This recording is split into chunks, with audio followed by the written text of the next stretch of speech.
Well, now very much so. We have rebooted our brains and hopefully reset our stress levels. It's time to dive back into how AI is reshaping the most important part of any business, the customer experience. Our next speaker has built two powerhouse platforms, InMobi and Glance, both focused on understanding users deeply and delivering delight at scale.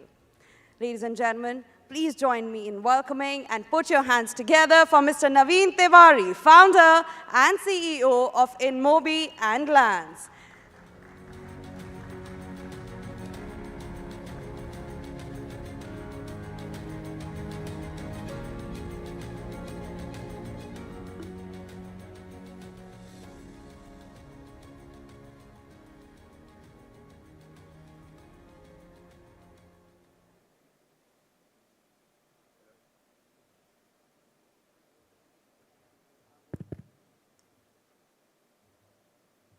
Okay.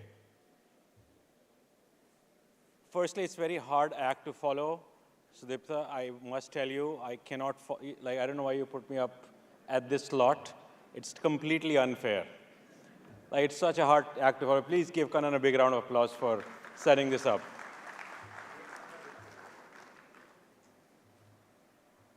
And it's a harder act to follow without a mic.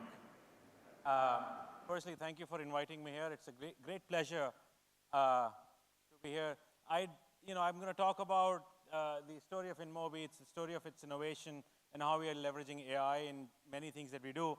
But one thing that cannot do is to replace a stand-up comedian. I can tell you that. It's quite hard to do that. But we will try and see what all it can try and replace. So, I have about 30 minutes. I'm going to try and give you a glimpse of what we are trying to do at InMobi, what we are trying to build, and how we are trying to do this. And so our story is largely about the fact that we are a company that prides itself on innovation. And for a company that's now completed 18 years, we have really lived a life where innovation is at the core of what we try to do. And therefore, we try to believe that innovation is part of the DNA and not necessarily a one-time principle. We'll try and show you a few of those things. Let me just give you a quick background on what we have built. I started the company, and my co-founder is also here somewhere. I don't see him right now. But I started the company, and we built InMobi, which is India's first unicorn back in 2011, 2012, when we did not know what unicorn really meant. It became a phenomena because for the first time in our country, we created something with technology. It's an advertising platform. We are a big believer in the power of advertising. Advertising fundamentally keeps the internet free. And so our purpose has been, as we thought about this evolution of a new industry on mobile, was to keep the internet free, and that's what we innovated on. I did not understand that it's a $1 trillion business trying to keep the internet free, but that's the power of it. The second business we started was Glance about 5 years ago. And Glance is our foray into consumer platforms. So, we built B2B, we then built B2C. You clearly will not see a trend here.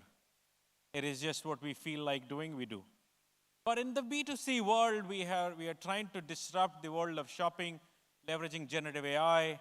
We are trying to build the world's first AI shopping agent. We have created a foundation model for commerce, for shopping, and we are trying to take this globally. We'll see how that goes, but it's in early days. But we have been able to put this in front of close to about 400 million users already. So those are the two things we do. We are a consumer internet company with a strong belief in advertising. Our belief in advertising is so much that we think that if you think about the internet revolution, it all happened because of advertising, because it allowed it to be free and therefore be accessible to everybody. But as I think about the future of the world, with AI applications being the core of what each one of us will use, The reality is AI applications of the future will be subsidized via advertising. So what advertising today is roughly about 1% of the world's GDP. With the advent of AI, our expectation is that the advertising industry will reach about 2% of the world's GDP. And that's the way we think about it. So if you ever talk to us, you will realize we are a big believer in the industry and the phenomena and the power of advertising. And therefore, the digital ad stack that we are part of is all about subsidizing consumption, access to technology, and a lot of these interesting things that the world sees. We started the company in 2008. It was an era when hardly there were startups. I still remember recruiting, and Kanan put me on the spot to ask for what would it take to join. The reality is, when we were trying to hire back in 2008 engineers, the biggest question that we would get towards the end of the conversation is like, will I be able to get married if I work for you? And the reason was that the father of no girl was willing to send their girl to a boy who worked for a startup because it was seemingly a place for unemployed people. That seems to have changed a little bit. So the way I solved for it was I called for a press conference. But there was no need for one. But I still called for one. And I kind of announced a lot of stuff. This is back in 2008. I announced for a lot of stuff, and Times of India and Economic Times, and a lot of them were up there.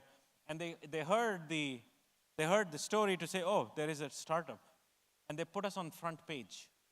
I quickly took about 100 newspapers that day, framed them, and handed over to my engineers so that they could get married. I think we moved from that era to a completely new era now that we live in. But we have done a lot of these things from an innovation perspective. We have really looked at entering global markets because we believe that technology does not see boundaries. And we truly launched ourselves to be a global company very early in our journey back in 2000. We started in 2008. By 2009, we said, hey, what the hell, we should just be a global company. It was not a thoughtful point. But I don't think the big decisions need to be thoughtful. I fundamentally believe it is the resolve that allows the big decisions to actually go through, not the thoughtfulness behind them. The small decisions should be thoughtful. Big ones should be based on some level of belief. And we've made many of those in our journey. The fact that we actually thought that India can actually do a technology company was not necessarily a thoughtful decision. It was our belief that India is ready for it. Similarly, as we went on and on and on, we launched Glance, which is our foray into AI, slightly before AI became mainstream. And we looked at this and said, can India build something in the world of AI? The thoughtful answer was that no. But I think we jumped into it, and we are starting to see the advantages of what it can do. So when we think about technology, and you'll see this running across a lot of the themes that I would talk about. When you think about technology, and you think about making decisions in the world of technology, you have to think about them differently than the way decisions are made in a different industry. The pace of innovation and the pace of movement far outpaces any other thing in the world of technology. Especially today, technology's cycle of change has come down from 10 years to 2 years, if that too. I think the technology change cycles are about a year right now. So therefore, as you make your annual plan, you are actually making a plan in a traditional world for 10 years. Every year is a 10-year change in today's world. And none of us are good enough to make a 10-year plan. Have never been good enough to make a 10-year plan. And so therefore, as you make your annual plans today, at least, you have to think very differently about those plans. A lot of what we have tried to do is to think of it that way. Today, our planning cycles are best case 3 months. things change at the end of 3 months. We revisit them. If they don't change, we find it to be very lucky. But things are moving so rapidly that we think of our cycle as 3 months. Now that causes things like chaos in the company. It shows people, because we are all ushering from an era of, more structured, planned approach to this world. Suddenly people start to think that, look, we don't know what we are doing. That is true. We don't know what we are doing because the underlying technology goes through a change. So I think we are entering a very different era where how you manage people and how you manage technology and how you manage your planning has completely changed. Today we are one of the 15, maybe top 10 advertising stacks in the world. We are very proud of being able to do that from India. It's a core, pure technology innovation that we have tried to do. We somewhere compute over $10 billion of advertising on a daily basis. But the marvel in this is more than just the fact that we spend over $10 billion through our stack. The marvel in this is the fact that we are probably the first company to actually build a global technology from east to west. Most technology that you will see in the world comes from west to east. And that era needs to end at some point of time. And we feel very proud of the fact that we take the technology, build it first in India, and then take it globally. We are a big believer. Thank you. I'm a big believer of the thesis that our time is arriving where we should think about building technology in India, scaling it here, and then taking it to the globe. I'll talk a little bit more about that later. But that's been our big belief. And we really take a lot of pride in making that happen.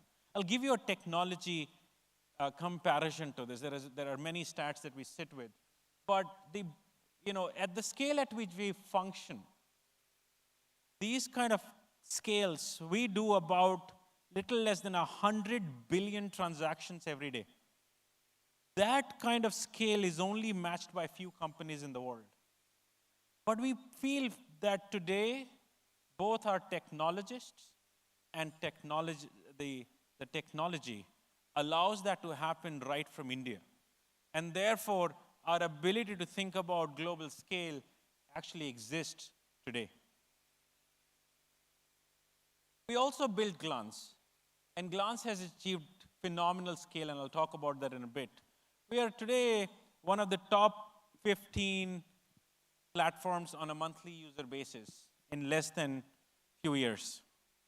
We get integrated into the platforms. Consumers use this across the globe. Many of you end up using this. And at that scale, what we are really trying to show, and I'll show you the product in a bit, because what is the fun of being a technologist if you don't really show what it can really do? So I'll get to that in a bit, but let me just set it up a little bit. With Glance, what we are really trying to do is to disrupt the world of shopping. We feel the shopping started with the big box commerce, that we've all seen, that took about 50 years of creation, development, and whatnot. Then came e-commerce. That era over the last 25 to 30 years of e-commerce, only one player from the offline commerce truly made it into the e-commerce world. Only one player, which is Walmart. Nobody else truly made it through at scale, so that you actually had new players in the e-commerce world. In between, there was social commerce. Nobody from the e-commerce world made it into the social commerce.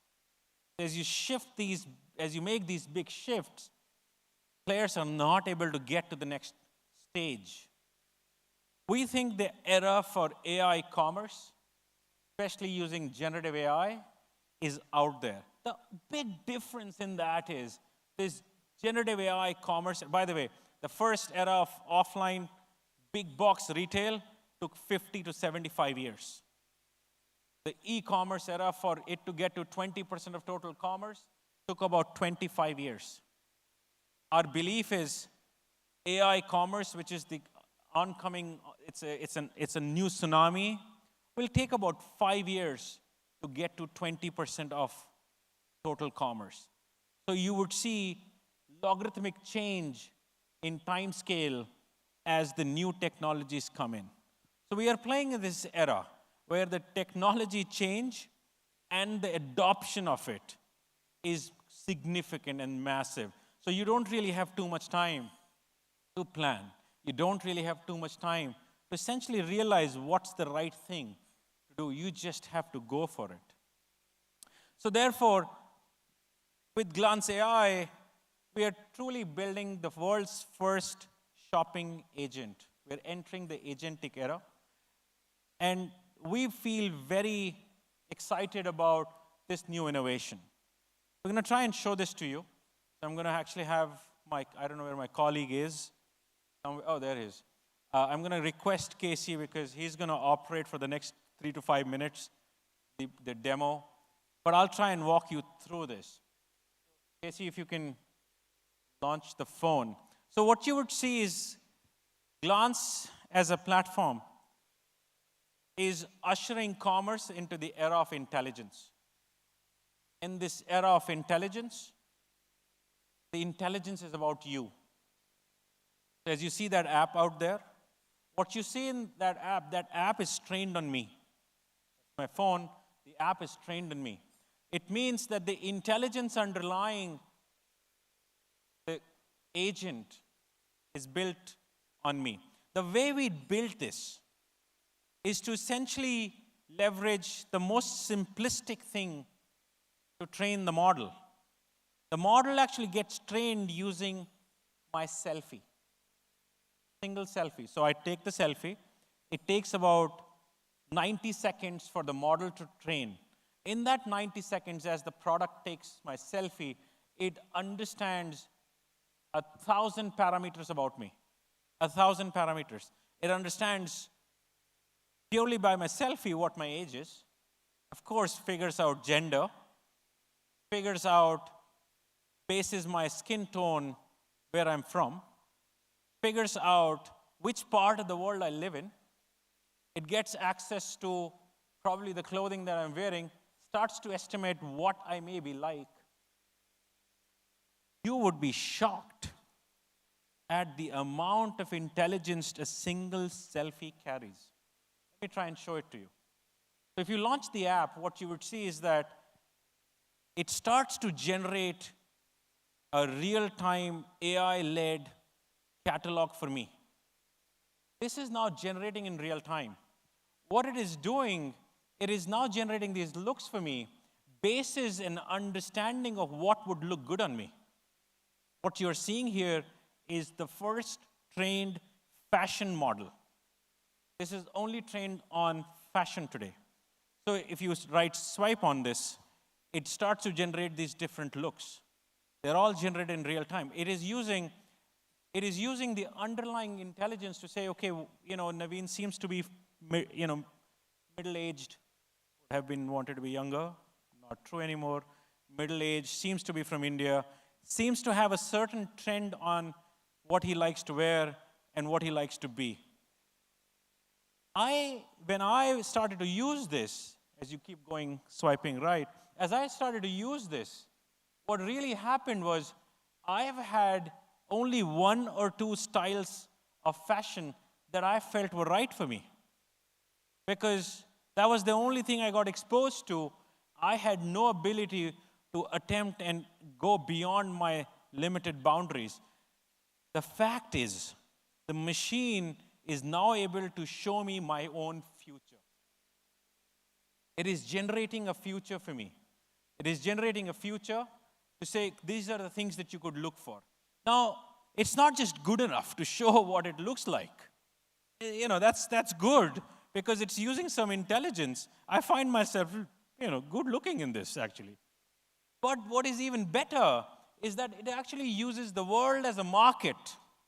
It does not really care which brand it belongs to. So if case you were to click on that image, what you would see is that it went across the world, every possible brand, and picked out the one that matches this the closest. It is not search. It's a specific product that I can buy from a specific store at a specific price point that would match my requirements. So if you hit that, oh, it seems to come from the house of Rare, a brand that I actually like. It somewhere would have learned this, and all I need to do is to hit that buy button, and it is mine. Go back.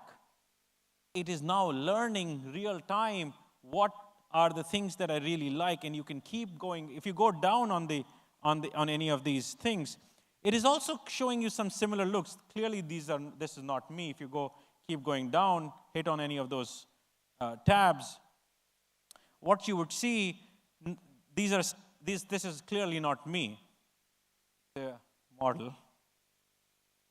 But it says, style it on me. If you actually hit that button, it'll actually put that product back on me. Because it predicted the fact that you may be very close in the liking for that product, and therefore you would want it. Take me back to the presentation.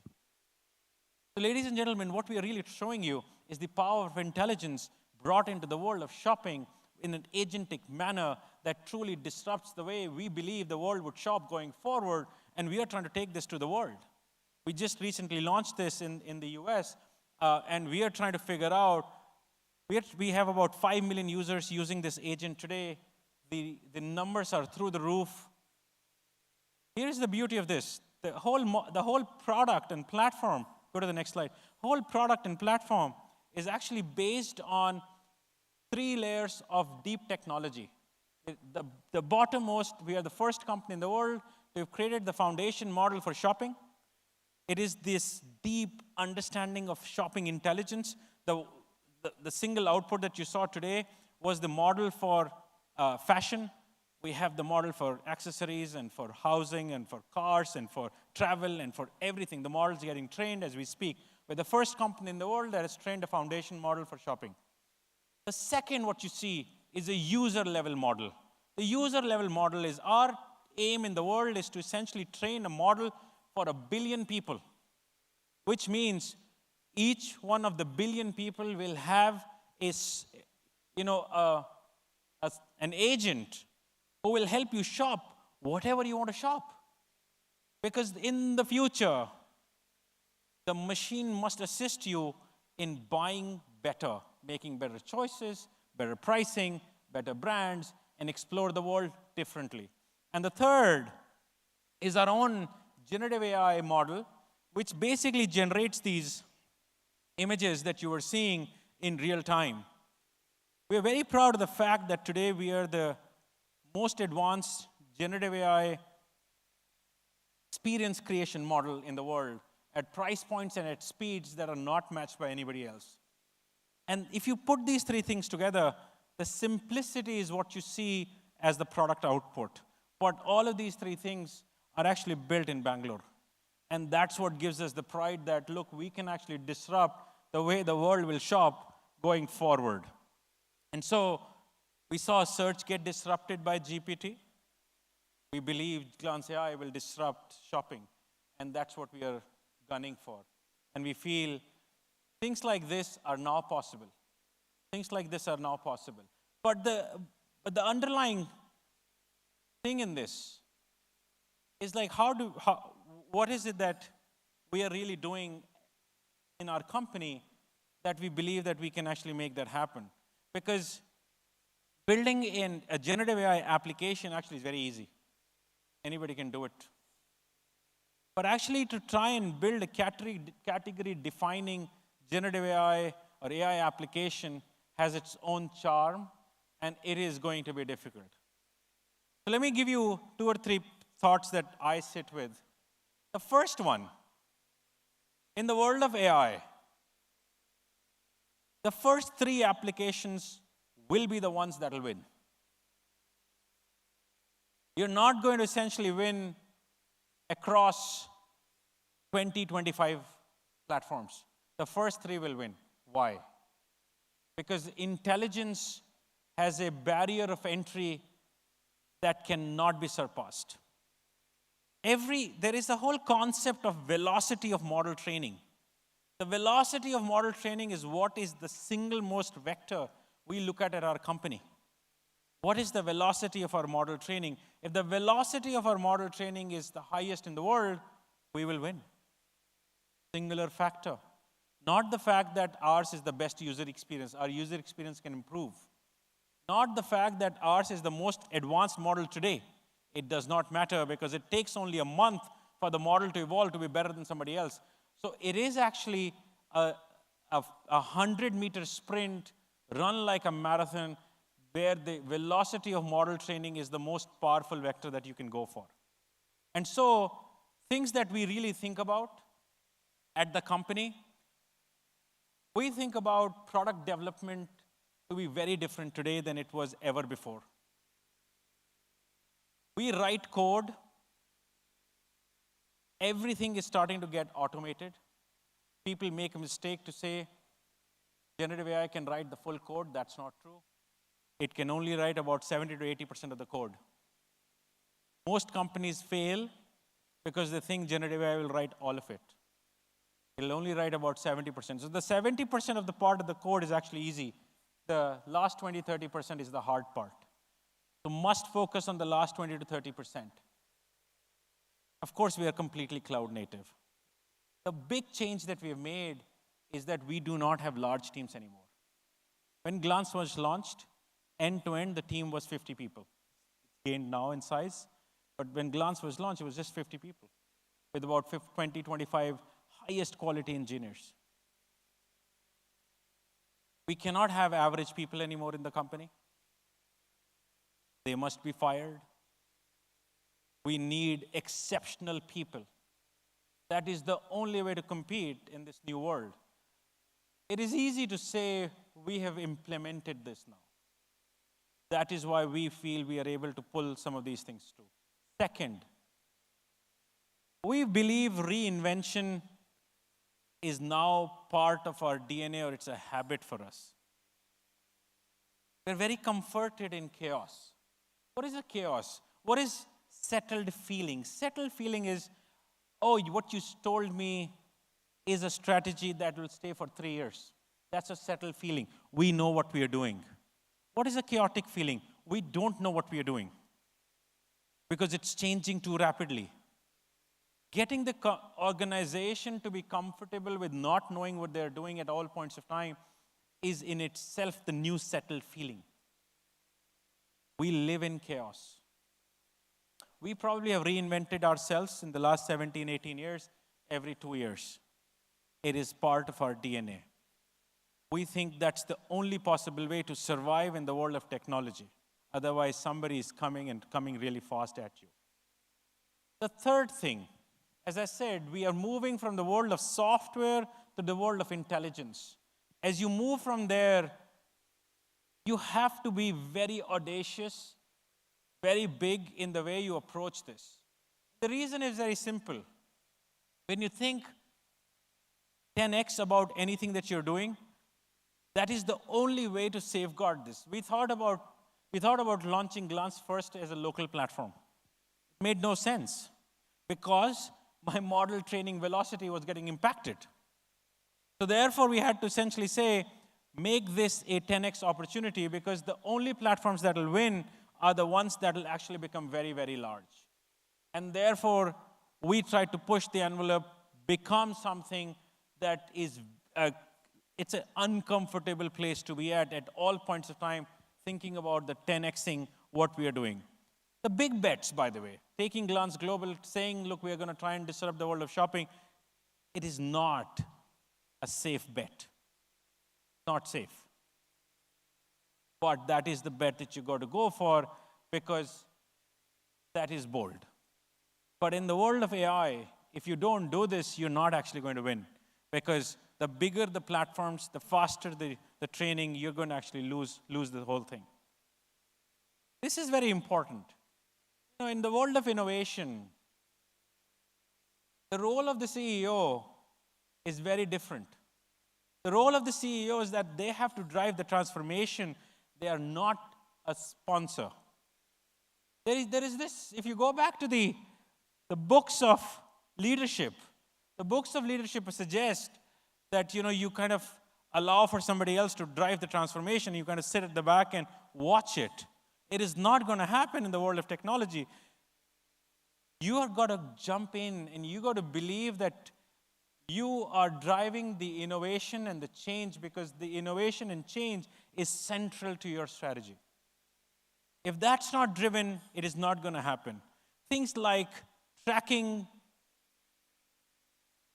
actual versus plan, that's crap. It doesn't work. In best case, you'll be not on the plan.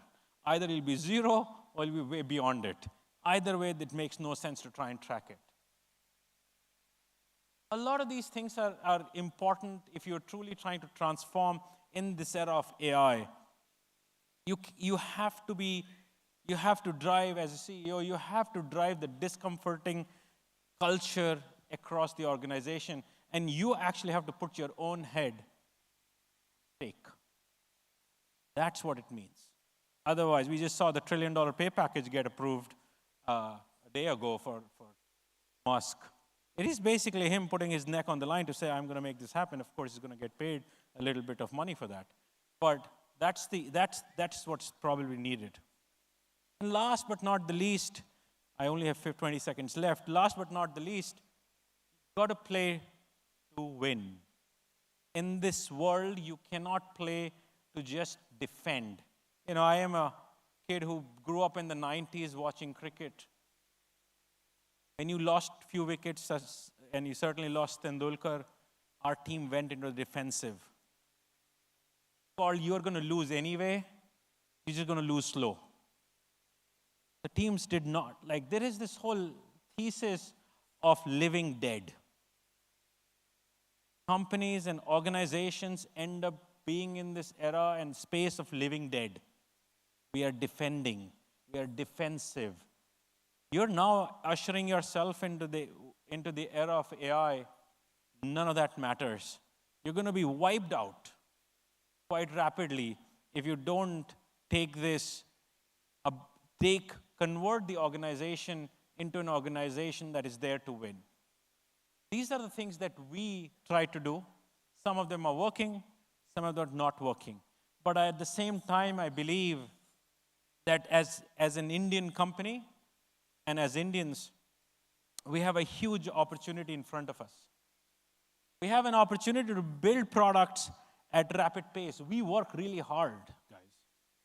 We as Indians work really hard. We have a very high level of pain tolerance that not many cultures have. The West does not have it anymore. It used to have it 30, 40 years ago. We are surrounded by a region on the Southeast Asian to Middle East to Eastern Europe to Africa, where organizations like ours, or a bunch of you out here, can build products and take them out there. Suddenly your market size becomes 10x. You can invest much more into your product, into your engineering. I think our time as Indian companies is here. And this tectonic shift with AI gives us a unique opportunity to come back into the play because the game has just become level playing. So with that, thank you so much for inviting me. It's been an absolute pleasure speaking with all of you. Thank you.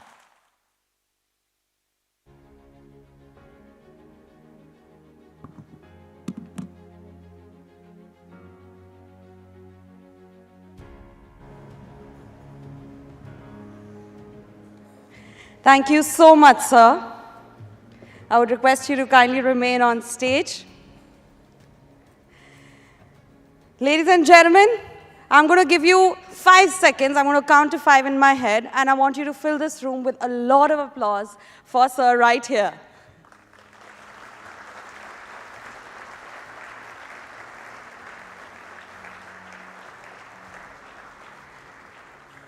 It is always refreshing to hear from someone who doesn't just talk about delighting the customer, but actually builds ecosystems around it. Sir, please remain on stage, and I would like to invite Mr. Ramesh Aithal, Chief Digital Officer and L&T Finance, to hand over our token of gratitude to Mr. Tiwari. Come on, I can't hear you. Everybody standing in the back.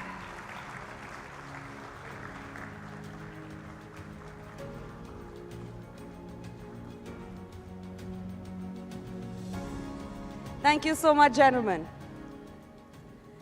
And now, ladies and gentlemen, we shift from customer engagement to something even more foundational, decision making. Coming up next is a person who leads the AI and data strategy at L&T Finance, where intelligence meets action every single day. Please welcome Dr. Debarag Banerjee, Chief AI and Data Officer at L&T Finance, as he takes us through L&T Finance's experience of using AI in credit decisioning.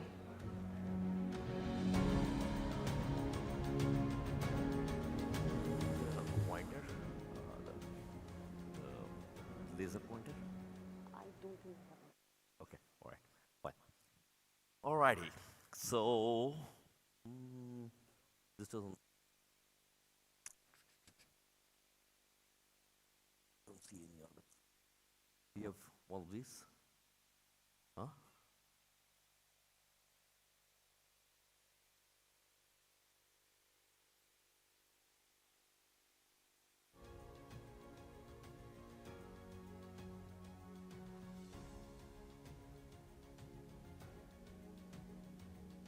Or is it on those sides or?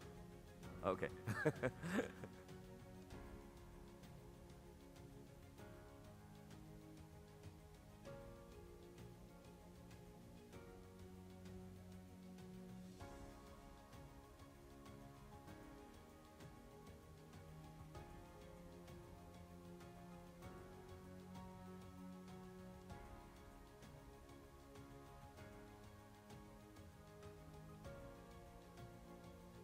Okay, cool. So let me begin by walking you through what's happening in the worlds of the foundational models that drive all of Gen AI. Since the time when OpenAI shocked the world, in a plethora of models created both closed source as well as open source from all these various sources. The uh, the size of the circles up there show the relative size of the parameter sizes of each model, and what we can see is that while open source models are catching up in terms of performance versus a human metric with a closed source model, there is still a gap that large closed source models maintain over open source. Although which one is at the lead is always a multi-horse race. So in this scenario, what we do when we build applications that use LLMs, we make them from the ground up in a way so that we can change the underlying LLMs at a moment's notice. Similarly, when you look at how the performance of LLMs, the performance of GenAI models relate to base human performance, one by one, the dominoes are falling. The average human is losing out to AI, which means that increasingly we are coming into a world where some AI tasks, some regular AI tasks, not expert tasks, can be done better by LLMs. Not only that, they can be done far cheaper than they used to be only a few months ago. The y-axis on this curve is logarithmic. So the fall is exponential. Don't worry so much about the cost of the implementation today. Make the best use case, the unit economics will follow. There's a debate that goes back and forth on whether to build your own small model and fine-tune it with your own data, or to use the flagship model out there. The answer is it depends. Depends on what data you got, what are you trying to do. If you're trying to make a SQL query generator to get data out of your own data lake, actually you will do pretty fine with a pretty small model, learn the right, fine-tune the right way on your data. But if you're trying to do something as basic as grade school math, guess what? That will just not get you there. Shocking, isn't it? Coming from generative AI to agentic AI, this has been in many ways the year of agentic AI, at least in talk. We have seen how foundational models have evolved to learn over knowledge bases, with RAGs, and learn to use tools to become agents, and how agents can talk to each other and create multi-agent agentic AI systems. How we at L&T Finance approach this, first of all, we are use case driven. We start with what is the end goal, and if it turns out that a pretty deterministic set of agents will do, we don't bother ourselves and go and force fit a GenAI agent. But as it turns out, like I showed in the previous slide, that even more and more use cases are better done by AI. So we are doing that where we are using chatbots. This use RAG. We are using data copilots that put MCP on top of our data lake. And we have voice AI agents that can run the same way. And increasingly, we are inching into agentic AIs where multi-agent, multi-systems coordinate with each other. And as we go, and as the whole world goes into the agentic enterprise, especially in the BFSI segment, regulators around the world are waking up to how, if at all, to regulate AI. There are multiple jurisdictions with different views on this. We happen to be in a relatively progressive environment here in India, where the Free AI Committee, which I had the pleasure of testifying to at the time when they were coming up with the recommendations, have actually sided on the side of risk-calibrated AI innovations over throttling progress. And we have adapted our approach to how we build AI systems within the enterprise accordingly. Now, you must have by now heard about that famous MIT paper, or infamous, that 95% of AI use cases fail to make it to production. Even Peter referred to it today in his talk. Now, if you dig deeper, what it really means is that the workflows today, unless they are reimagined as AI first, and the culture that it takes inside the company to, just like it takes a village to raise a child, it takes a culture to raise AI, right? And that is what we have been doing over this past 1 year. And by now, we are at a point where we can build AI systems that deliver value. A great example of that is Cyclops, our real-time AI-driven underwriting engine. At the heart of it is data, right? So the whole point of Cyclops is, instead of using just a one-dimensional data like a credit bureau record, you take data from all different sources that are relevant for that particular underwriting discipline, create a prediction engine that never blinks, in Ramesh's words, and can run multiple models, both individual models based on individual data sources as well as their combination, in order to come up with the right segments of users. We have done this first with our two-wheeler business, where it is disbursing about 90,000 loans every month, with data as diverse as the banking records of users, the payment footprints, the digital footprints from their phones and other things, as well as geospatial information about where they live. And this is how our entire two-wheeler book today runs.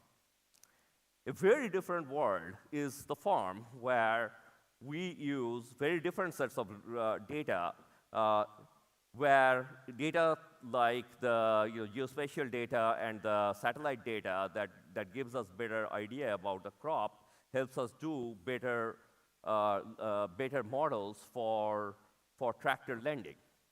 And these are not simple models.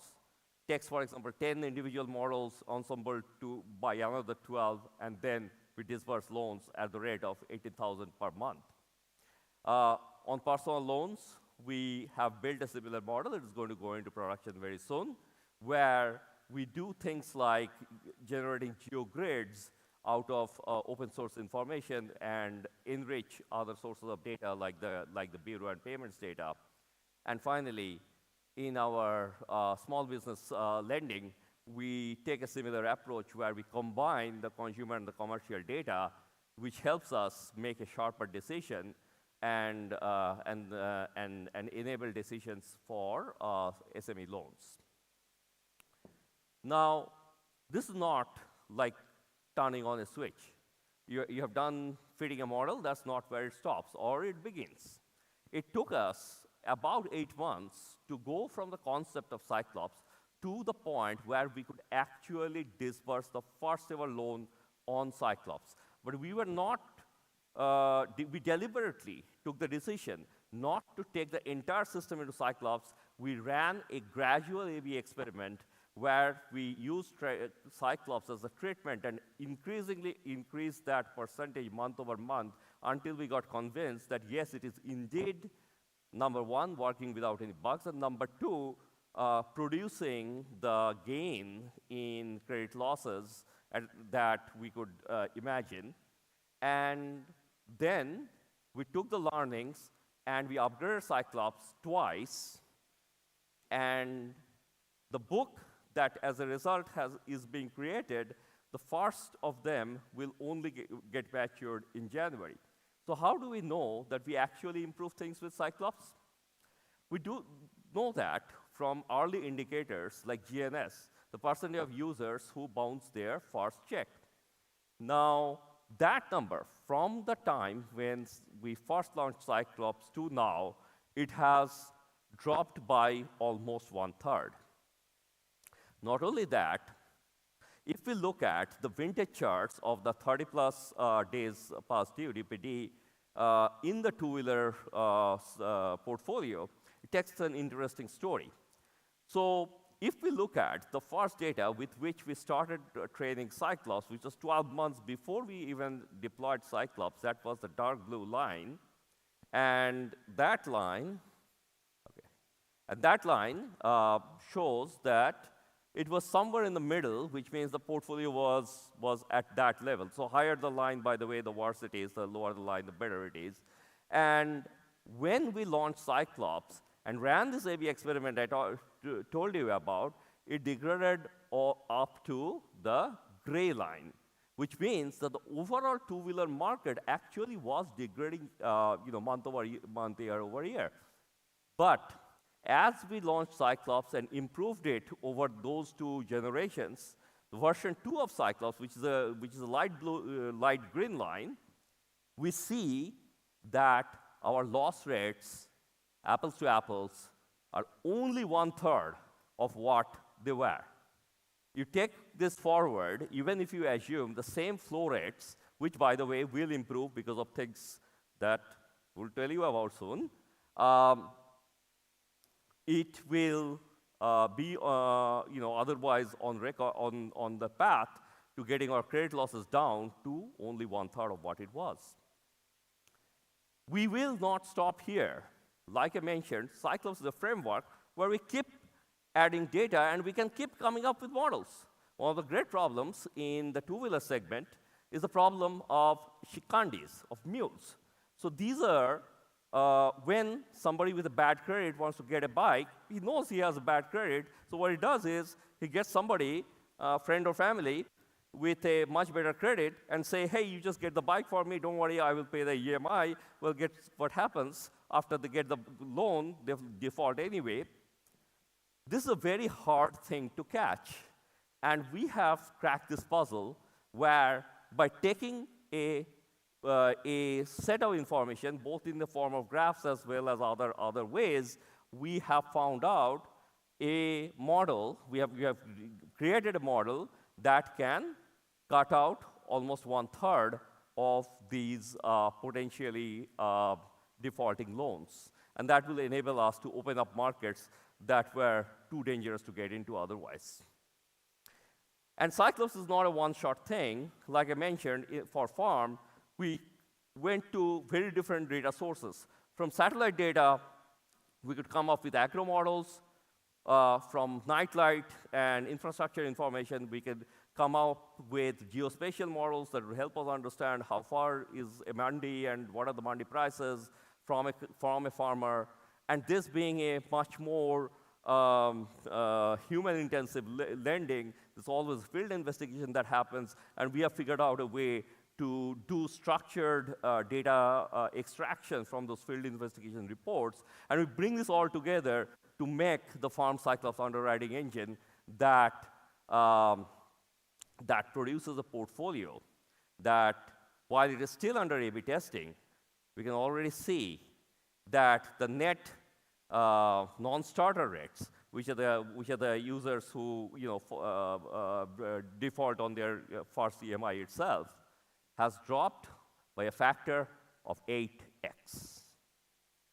Early days, but very promising. Now, there's usually a notion that when you increase profit, it curtails growth. Has not been so. And here is proof. Since this January, Cyclops has been used for the entire two-wheeler portfolio, and we have just had our best month ever. Now, part of it was because of festival season, but you can see even before that, there was a secular growth trajectory. And similarly, it is growing in other of the LOBs, giving us enough confidence that we are going to launch it for the other LOBs as well. Now, not only does AI help us make better machine learning model, it helps us make sense of unstructured data.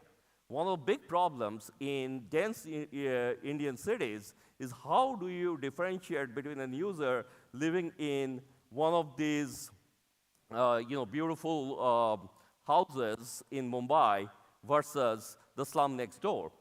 Well, from satellite information of how the structures of houses are, the sizes of them, the alignments of them, the spaces in between, and so on and so forth, we are able to take most urban Indian cities and get to a granularity of a 200 meter by 200 meter, and we can figure out, which is way, way, way better than the level of a pin code, and we are able to tell a potentially high default region to a low default region. This, by the way, does not mean that we do not lend in the red areas. It is just one more input into Cyclops. Another example of using GenAI to make sense of unstructured data. When a tractor borrower unfortunately defaults on their loan and we have to repossess their tractor, the price at which we offer the tractor to the market at auction depends a lot on the quality of the tires. Now, at the time when this tractor is repossessed, the field agent takes pictures of the tractor, and now we have a model which is purely GenAI based with an 88% accuracy, which can differentiate between a good tractor versus a bad tractor. The price swing between them, plus or minus, can be plus 12 or minus 12%. It's very important to price this right, because if we price it at the average, then for the good tractors, we lose money at auction, and for the bad tractors, they simply don't sell. Another type of modality is voice. So in this conference today, we had heard a few different demos of voice AI. We have actually taken it to production. So for defaulting customers who need a nudge over a phone call, used to use humans to make those nudges. Now, that's not always possible when there's a holiday or other disruptions that come in the middle. So instead, we today use phone calls like these to call these customers and nudge them for the payment. Audio in play? Okay. So anyway, there is an audio. It would have been great if it played, but there are that we are able to make this calls in a way where, according to a small sample study, roughly 80% of people, we believe, can't even make the differentiation between whether the call came from an AI bot or whether it came from a human. And the results show 50% of the time, the AI bot can actually collect the money. And this is available all over India in 11 Indian languages. Another way in which we are taking AI forward to the customer is through our chatbot, which is available on our website, Kai. Whether you have a loan with us or multiple loans, you can ask, okay, tell me what is my account balance or whatever it is, and that's a pretty sensitive information, right? So it will actually prompt you to authenticate yourself, in this case, with an OTP on your phone. And if you have multiple loans, can even conversationally figure out which one is it that you are concerned about and give you all the instructions about how to pay or how much you have left or stuff like that. On the other hand, if you're curious about what it takes to get a loan from us, from any of our businesses, including our newest business of gold loan, you can do that using the same chatbot in 11 Indian languages. Whatever you speak, Kai speaks back. Now, all of this is ultimately possible if the data that we use is good, is of high quality, has no space, does not have erroneous values, is consumed and made available to the models in real time, and has a business glossary attached to it, which can be queried and understood and build models upon. And we have built a lot of tooling and are in the process of making it absolutely perfect to do it that way. Hey, Debrag, too much tough stuff that went above my head. They sent me from downstairs to tell you that you have something cool to launch today? Absolutely. So we told you about how we are doing Nostradamus, our profiting engine for your portfolios. And we are launching it today. We can do it in front of everybody. Nostradamus as named after the French clairvoyant and prophet? Yes, because we predict the future. Oh, you predict the future. So let's have a look as to what Nostradamus can do.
This is good, but can we know something more? You just showed a logo and said that you have launched this. I really didn't see what was inside it.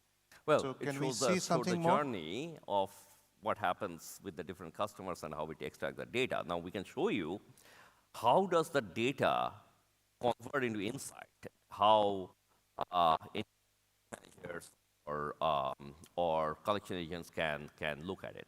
So you're saying that this will help us run our business better? Absolutely. Okay, let's have a look at it.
So Devarag, I understand that Nostradamus has 11 algorithms powering it. Will you like to tell us as to how you use AI to power this platform? So Nostradamus gives us data from all different sources. Now, ultimately, what we want to know is the future. So we have come up with models that can find early warning signals for either those clusters of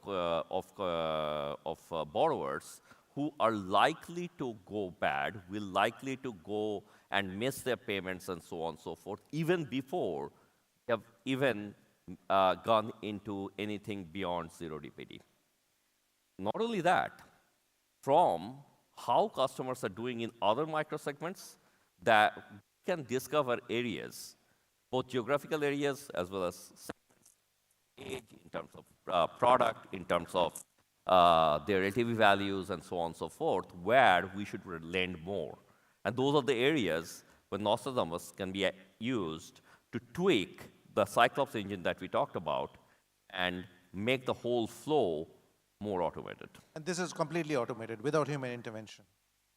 Well, today, a human can look at the dashboard and make a decision. Eventually, the copilot that we showed can be potentially given the ability to suggest the right action. And theoretically, you can take the human out of the loop, but it's probably early days for that.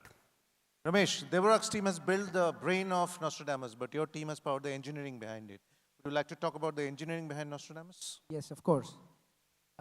Obviously, a tool like that requires precision engineering that's been talked about.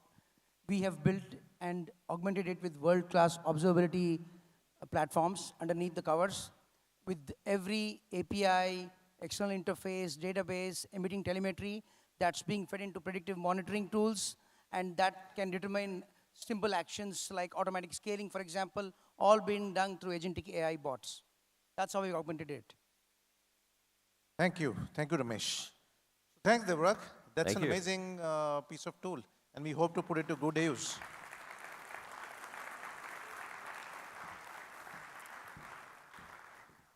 Wait. One more thing. I almost forgot. We have something great. You have one more thing? Yes.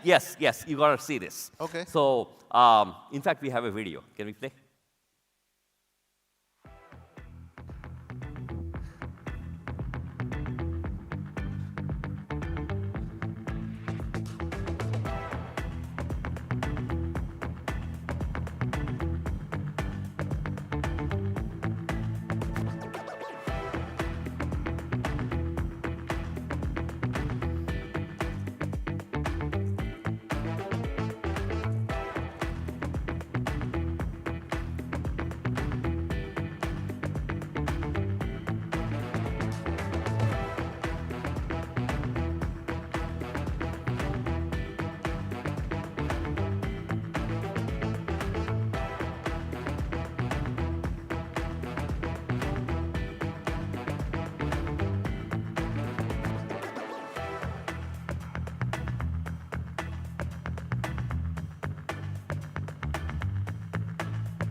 Awesome.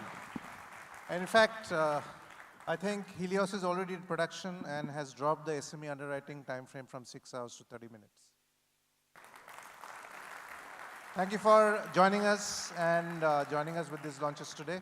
RAISE is an event which we try to sort of disseminate our learnings of AI's applicability in BFSI, and may 1,000 AI flowers bloom in BFSI. Thank you, Deborah. Any parting words from you? No, I think, hope you are enjoying the sessions. We are only in our first year plus of this mission, and a lot more interesting things to come over the future. Thank you so much. Thank you. Thanks. Thank you.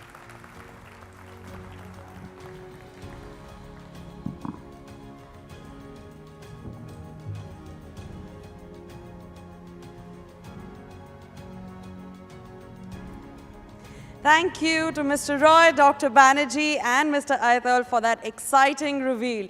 Ladies and gentlemen, can we give these three gentlemen a huge round of applause, please? It's one thing to talk about innovation. It's another to see it brought to life with clarity, purpose, and user impact in mind. And speaking of real-world impact, our next discussion, ladies and gentlemen, moves into a space that touches every one of us, payments. From frictionless UPI transfers to contactless cards and cross-border digital rails, AI is transforming how money moves in milliseconds at scale. Joining us now for a high-powered panel on AI in payments, I would like you all to please welcome on stage Ms. Sohini Rajola, Executive Director, Growth, NPCI. Mr. Sandeep Malhotra, Executive Vice President, Core Payments, Asia Pacific, MasterCard. Mr. Mihir Gandhi, Partner, Financial Services Consulting and FinTech, PwC India. And this session will be moderated by Ms. Shama Jain, Director at Kedara Capital. Let's give these brilliant minds a huge round of applause. Really, I can't hear you. Come on, come on.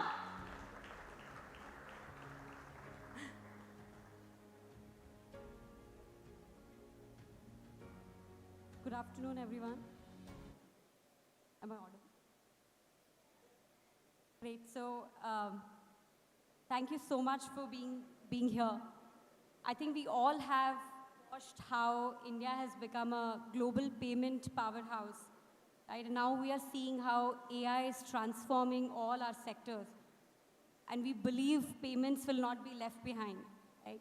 Today, we have gathered here to discuss some of those real-life examples of how AI is transforming payments. So let's dive in. Why don't we start with brief introductions about some of our panelists, and then we'll get down to some of the questions that we have for them. Good afternoon, everyone. I'm Sohini Rajola. I'm the Executive Director for Growth at National Payments Corporation of India, NPCI. Hi, I'm Sandeep Malhotra. I run payments for MasterCard for Asia Pacific. Pleasure to be here. Now, first, let me tell you why I'm here, and then I'll tell you what does AI mean to me. The reason I'm here is that exactly 31 years ago, when I graduated from the college, I actually took a 26-hour-long train called Pushpak Express from Lucknow to Powai, and I interviewed with L&T. And they basically said, give me one answer that you will not go to America and take a job in L&T. And I failed that answer. They did not give me a job. So that's the reason I've come back. I'm showing my interest back again, that they should hire me again.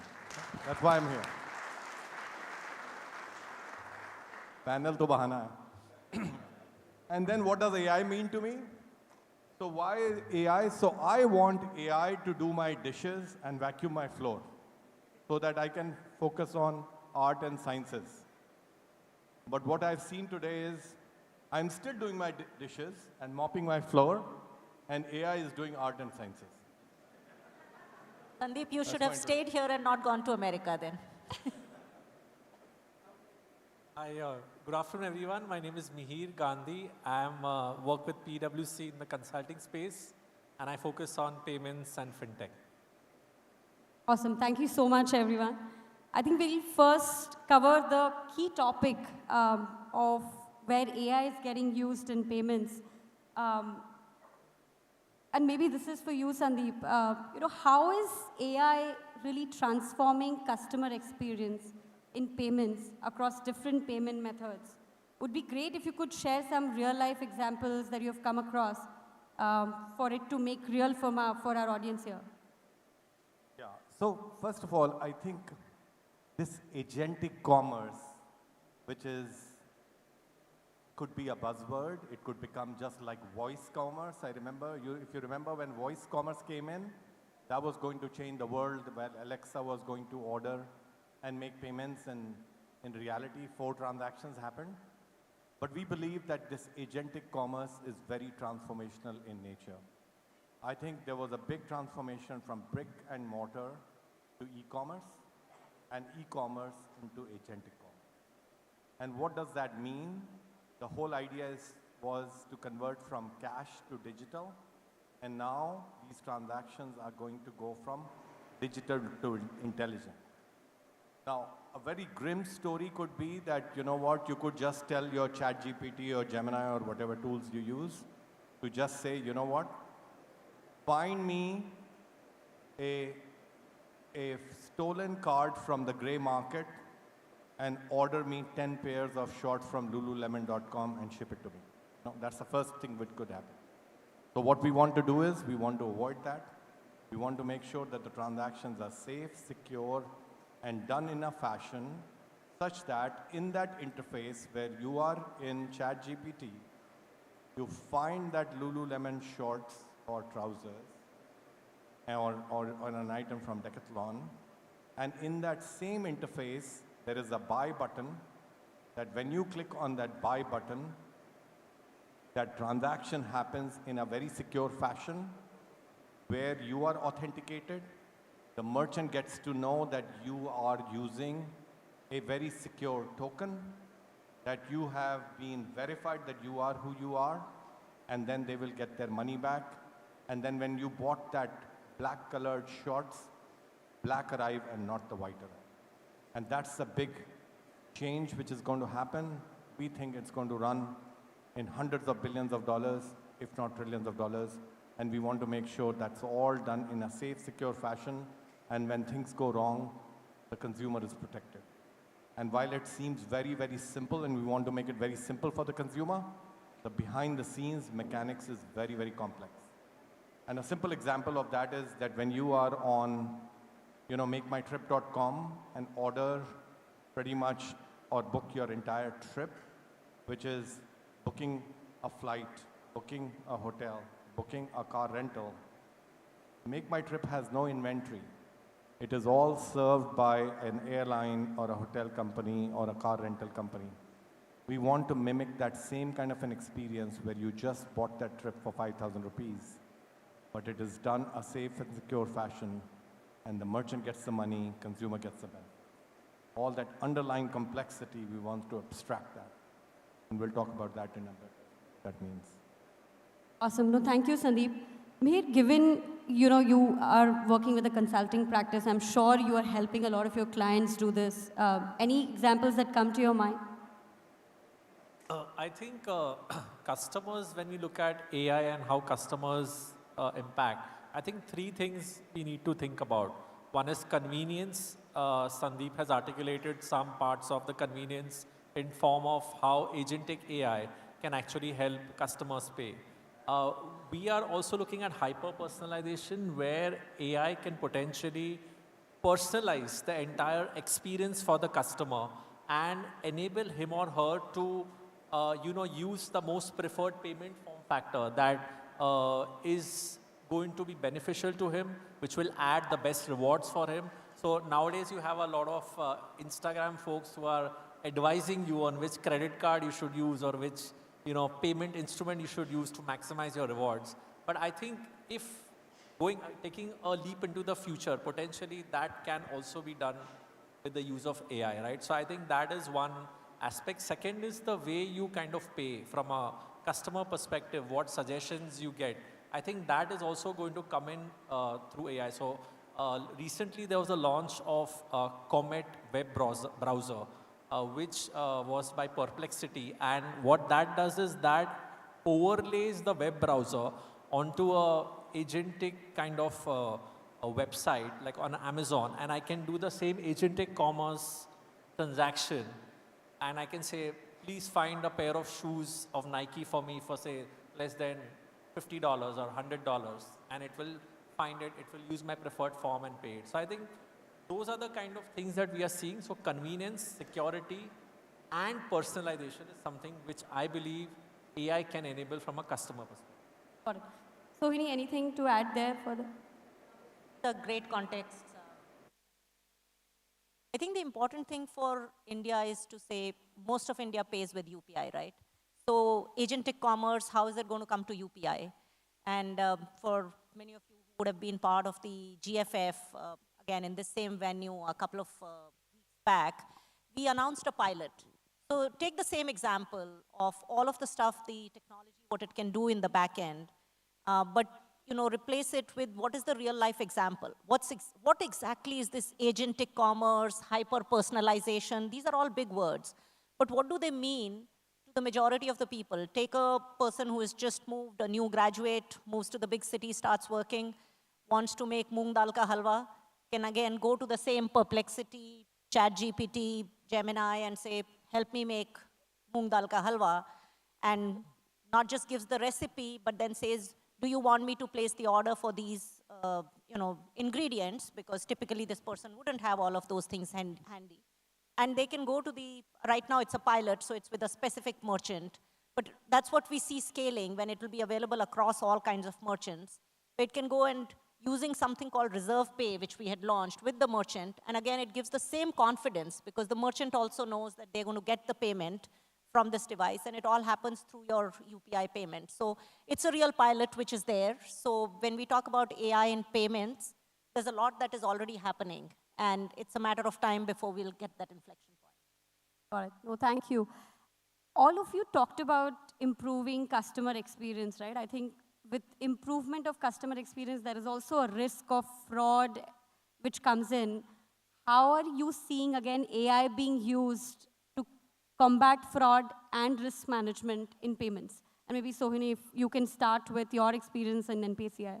It's a great point, Shama. And I think one that the industry has to address much ahead of doing all of the work that we want to do on experience. Fortunately, this is one place where it's not in the pilot stage. There is a lot of good work that is happening across many players. And at NPCI, obviously, we are in a unique position because we see all of the transfers across multiple payment systems. UPI is one, there's IMPS, there's a bunch of others.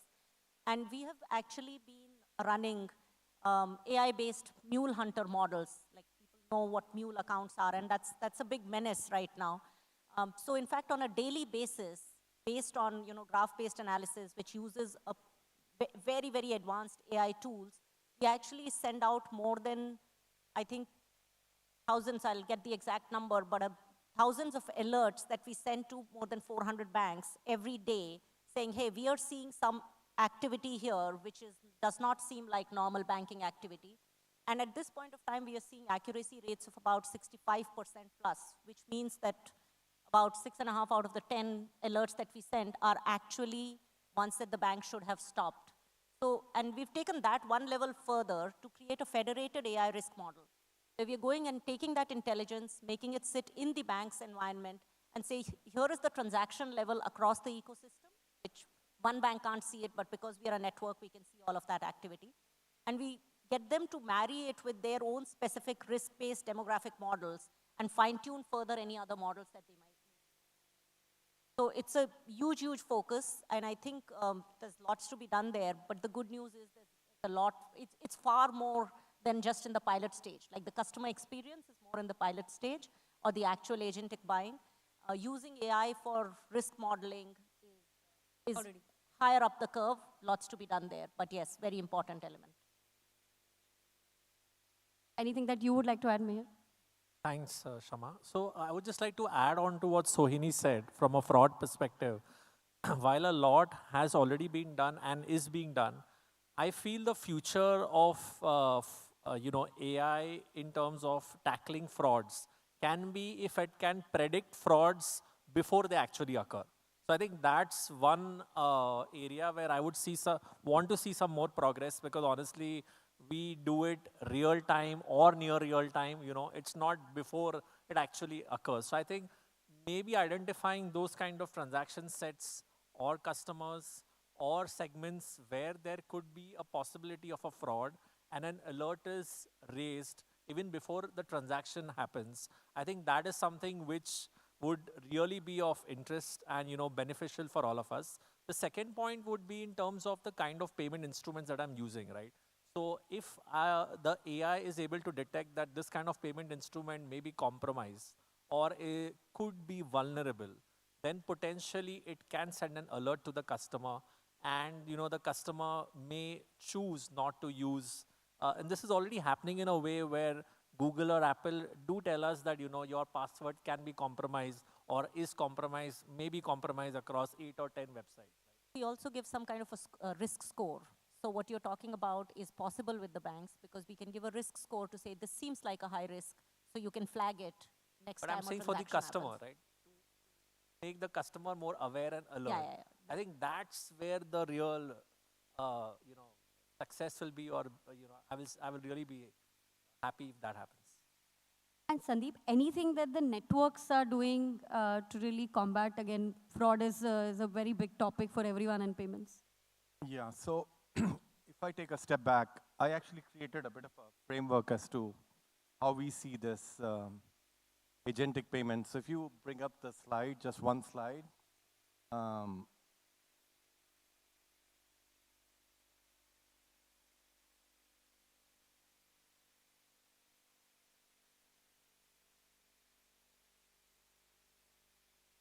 Okay. So ideally, we think there are 3 steps. If you could be on an agent, and then there is a user present or a user is not present, which means that you did a discovery of an item, you search for an item, and you have a buy button, and you clicked on that buy button. Means user is present. And then there is user not present, which is more autonomous in nature, which basically means that you have given an instruction to a Gemini or a ChatGPT to basically say, please buy me this air ticket when the price drops below 3,000 rupees. So when this agent will wake up every few minutes, will ping the website, and when that amount threshold is met, it will buy the item. The merchant won't be very happy because you might bring down that site if they're actually pinging the site, or if you're pinging the merchant agent. But those are the 2 scenarios. The second case is the agent is a good agent or not a good agent. Meaning, the merchant would say, I would allow Gemini and ChatGPT, but I would not allow Perplexity, like Amazon yesterday literally went and sent a lawsuit message to Perplexity. That I will only allow these 2, but I will not allow Meher's agent. Okay? So that's the other part. And third is the maturity of the merchant. The merchant is saying, I am a good merchant. I will not make any changes to accept an agent commerce or not an agent commerce. Or I am a big merchant like Flipkart, or I am, an Amazon. I will make changes to accept an agentic payment. I will set up another server so you don't come to my website and do all the magic. So that's the 3 conditions we have. And in order to do that, so one is just a regular scenario, 95% of the merchant will not make a change. So there are these entities like a Cloudflare, CrowdStrike, ZS, or whatever. And many of you have noticed that when you go to a merchant site, there is this very annoying thing which comes up saying, please make sure you are a human. Click on this or slide something or whatever. At that stage is where you would decide whether this particular agent is allowed or not. That's where Gemini and ChatGPT will be allowed, the other agents will not be allowed. That's the simplistic thing which will happen. And if Gemini is allowed, then Gemini will go in and will do a form fill, like a guest checkout, will enter a agent token. So we've also given agent a token. And then when it comes to the network, when it comes to the issuer, that they know this is an agent token. That agent token is authenticated. Means first level authentication is done. Second level of authentication will also be done through an OTP or authentication. So life is great. You could have an Amazon or a Flipkart or another big merchant, which basically says, you know what? I will let this agent talk to my merchant agent, which will discover certain items, not all the items, and will also do commerce, will also do loyalty, will also have a logged in experience, will also basically get like cashback or whatever. Then they will basically have a language to talk to each other. Then they are not going to the website and bringing down the website. And that protocol is either MCP, but that's not, everybody will prefer that. There is another protocol being talked about called AP2. So we are suggesting AP2 is the protocol where you would talk to each other. So that's how we are thinking about user present, user not present, merchant sophistication, good agent or not a good agent. And then there are agent tokens which have cryptogram, which have authentication to make sure consumer is authenticated, merchant authentication is also done. And that's how we're going to solve the problem. If a fraud still happens, there is, and this is going more technical around this, the customer will also capture an intent as to this is what you tried to buy. And we will capture that in the payment network. So when there is a dispute happen, and this is this thing called hallucination, that you went in to buy green pair of socks, but red pair of socks arrived. So we will check to see in the intent that did you really order the green pair of socks and not the red pair of socks. And if there was a problem with the SKU, then there is a dispute resolution mechanism. So the intent was never ever done in e-commerce before. It will be done in the agentic commerce. Intent, and these three protocols. And the whole idea is, and we have our comms guy write a very nice line saying, make the invisible invincible. That's the whole idea. Because we want to make sure the fraud and the bad characters don't come and play the game they would like to play. Very long answer. Very, very interesting, Sandeep. I think I'm just moving to, see, we all have seen a lot of use cases for India, right? If you could also share some light on any use cases that you see for Bharat, how AI can facilitate financial inclusion, more from a payment standpoint. I'm sure we have talked a lot about other sectors, but just from a payment standpoint, what use cases have you guys seen or are seeing developing to facilitate financial inclusion in India? Get me, Kshama, so I believe the question is for me. Yeah, and I think that's really critical because we have to serve both Bharat and India. And at NPCI, we see this in 2 or 3 different buckets. And one of them is really about ensuring that we provide the best possible help, grievance redressal. So we recently launched our own small language model and again are running this in a pilot phase with 13 banks now. It's called UPI Help. It's totally natively developed within the country where for 3 use cases.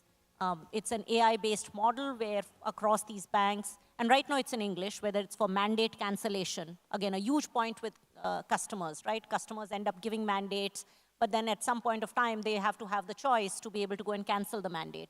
So they can do that now through UPI Help. They can also go and get any help regarding any queries, and the third part is grievance redressal.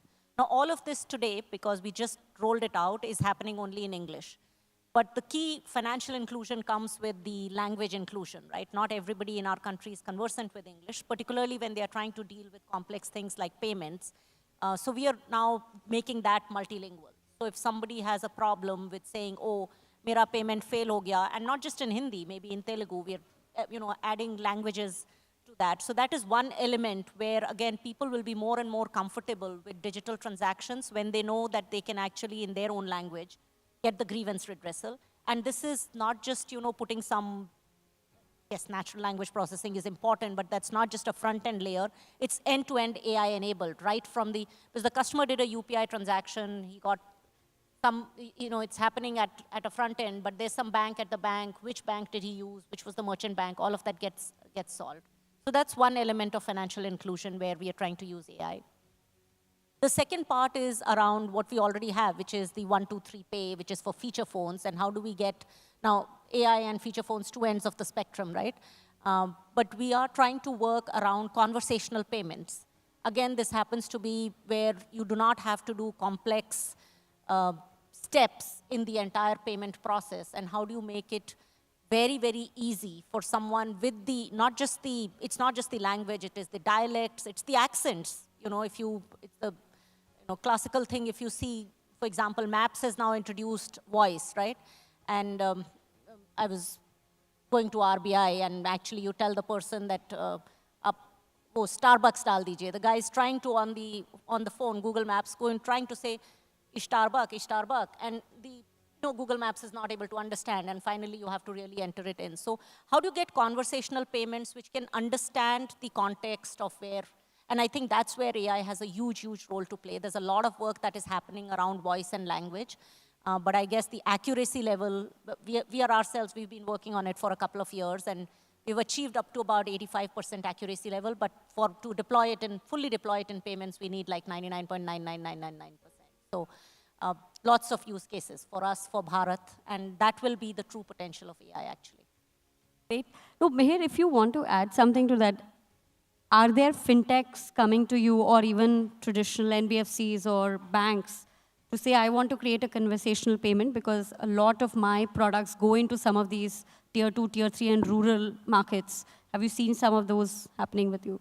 No, for sure. I think so I would say the use of AI for inclusion would be in two areas. One is the operations aspect, which Sohini and you alluded to, which is how do you service the end customer, right? How do you enable easy access for the end customer to raise a grievance, solve for a problem, enable a payment, etc. And that happens through conversation, but that can also happen through other access points. Like it could be a physical access point, but still it could be enabled through AI based on the kind of transactions and the kind of customer he or she has been, right? So I think operations, conversational payment is a big kind of innovation that is happening. A lot of agentic AI platforms are already there. They're trying to do a lot of conversational based payments. But the second element that I wanted to talk about is accessibility for Bharat. And when I say accessibility, it typically means that using the payments data, can I offer a loan to the customer who may have not got a loan in his or her entire life because he doesn't have a credit score, because he or she doesn't have access to formal means of credit. So with a phone data or with some kind of UPI data, can I enable that to a customer who will not get a formal line of credit, right? So I think accessibility is a big use case that I believe can potentially happen with the use of AI, with the use of payments in the rural India. Also accessibility in forms of an insurance policy, right? Going beyond possibly a form of a wealth management product. It needn't be a fancy, but a small, like I have 5,000 rupees to invest, right? Every month, where should I put it, right? In terms of that. So small things, but accessibility, I think, is a big focus area that can come up going forward. No, very interesting. I think that whole data can be used to underwrite that customer for a wealth product or an insurance product or a payments product. So very already happening for merchants, but I'm talking more from a customer standpoint. Cost. Understood. I think we have 5 minutes left. I'll just ask maybe one other question, which is, there's a very overhyped world that, everyone uses in AI, and I'm going to ask that question again, is we all talk about hallucinations in AI, right? Neither accuracy is, for different projects, you have reached a 60% to an 85% kind of an accuracy, but that's not something that you can deal with, right? Like you've gone ahead and done the order, but like actually you got a red sock versus a blue sock. So how are people dealing with that? And is there a timeline to it? Are there areas where hallucinations have been fixed? Are there areas where we are still far away from it? So would love for any of you, maybe Sandeep, if you want to start with that. Yeah. See, because all this AI is built on models which are backed by data. Where is the data? The data is very Western in nature. The data is very white, men-driven. The data is very white, middle-aged, men-driven, okay? So if you ever try to find out what's a good place, I actually looked for this. I wanted to go to Sapa in Vietnam. I said, how do I go from Hanoi to Sapa in Vietnam? ChatGPT should be able to tell me. It can't tell me because there's no data. So, and you can get any information of where to go in London and New York or whatever. So it's a very middle-aged, white, men-biased data. And that's the reason it will tell you that, people were caught by, proctors cheating in an environment where people had, disorders with vision or whatever, because of the hallucination which existed. So how do you remove those biases, whether it's gender bias, racial bias, or whatever those biases are? So the quality of these LLM, SLM, or whatever they are, it needs to be more inclusive, it needs to be better, it needs to include Asia, it needs to include India. That is not there, and that's the worry. Right? And you could create these SLM and LLMs within your own enterprise, and it will do better results, and you can say, aha, the answers look great, but the efficacy will not come in till you actually have much better quality data as an input, because the quality of the data is not suited for this part of the world. Bang on, and if I take that argument, extend that a little bit, I think, there are ways in which, there are textbook ways in which, hallucination can be addressed. So there is stuff that you can do around the entire RAG models. There's architectural ways. There's obviously the data content and the context, both of them. I think two important things, and I say this more from an India context, I think it is really important that there is a whole lot of work, and actually there is already work happening with the government's focus, with what, the frameworks that are being released even by the regulator, that we have to build very context-specific models. And maybe there is a requirement. That's why the SLM that we built, which we are now actually converting to an LLM, but that's the first step. It's very important to build something for the context. If that same, like the example that I gave you, maybe that's going to work much better for pink pasta sauce than moong dal ka halwa, because of the fact that that much data is not available and the context is not there, and then the accent will go wrong, and I might end up making gulab jamun instead of the halwa. So that piece needs to be resolved with the context, and there is a huge requirement for building, I think, at least for sovereignty, for the context, native models, and purpose-built for specific solutions. We don't, yes, of course, for something, what you have right now, and all of us, when we think AI, we think ChatGPT, we think of, Perplexity, Gemini. Yes, those are great for the overall, when you want to go in, they're almost today's equivalent of what browser was. Many people, if we do just a show of hands here, many people have stopped going to the browsers, right? Now you just go to your, whichever model that you use, and you ask the questions. That's different from how you're going to apply it in businesses. So that whole hallucinations, coming back to your question, Shama, I think it needs to be very context specific. There are architectural issues which will get resolved in the overall thing, but data, content, context, what you need to build. And then there's the fourth element, which will again be super important, not just for India, but for every other place, is this feedback loop that will be created with human intervention.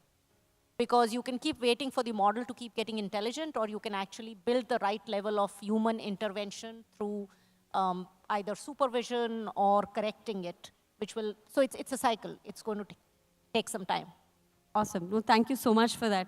I think the TV telling me time is up, but I'll just maybe open it up for questions. If audience have any questions, maybe we can take one or two questions from there.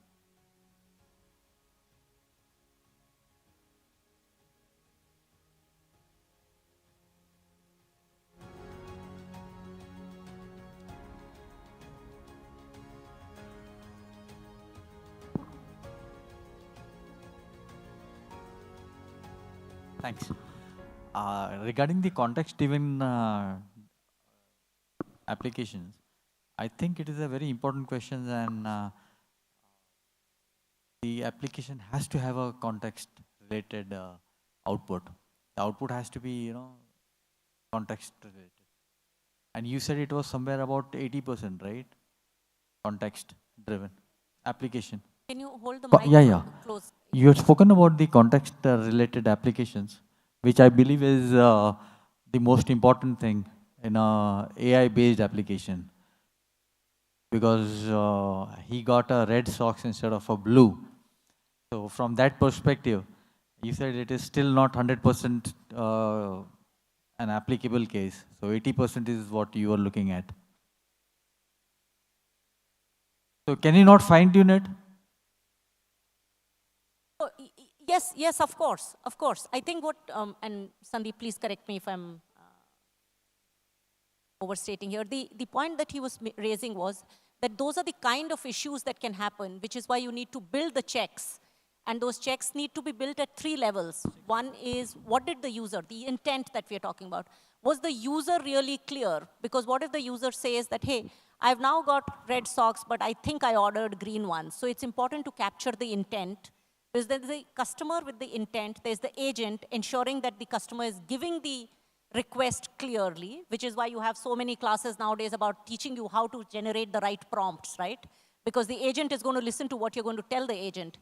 If you go about telling the agent, I think I want red socks, but maybe even blue ones will be fine, and then you get green ones, obviously that's a problem. So that entire chain, and yes, there needs to be this constant work, because the agent and then the merchant really understanding.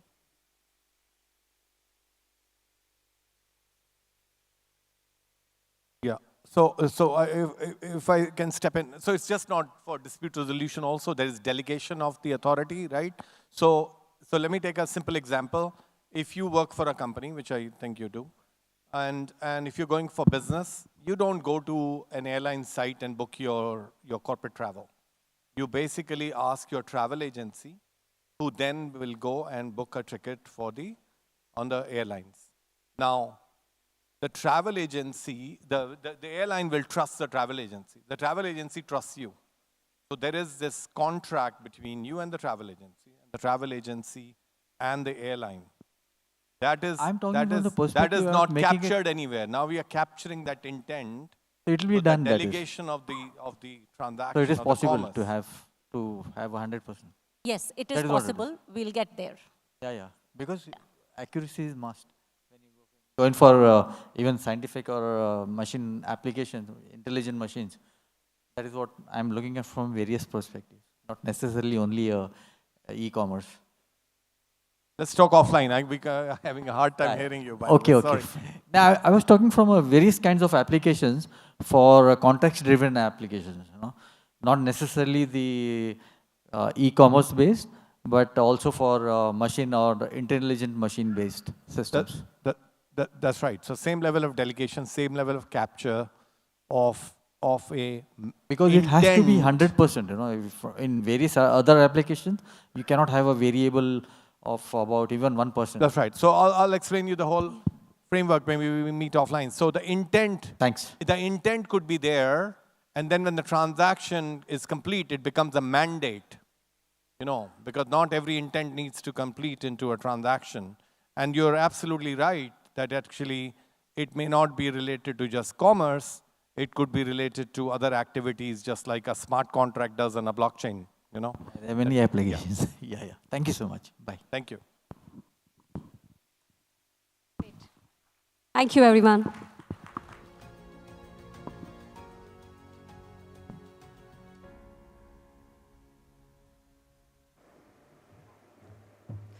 Ladies and gentlemen, let's have a huge round of applause for our panelists and a wonderful moderator for this illuminating conversation.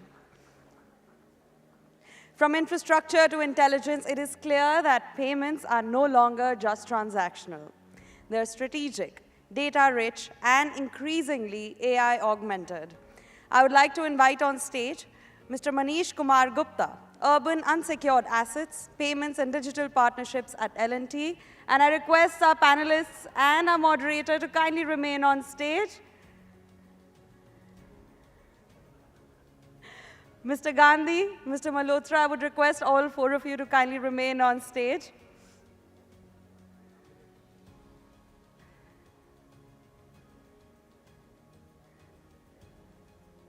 Thank you. And now I invite Mr. Manish Kumar Gupta, Urban Unsecured Assets, Payments and Digital Partnerships at L&T Finance, to felicitate our esteemed panel with their mementos. Come on, ladies and gentlemen, make some noise. Give it up for them.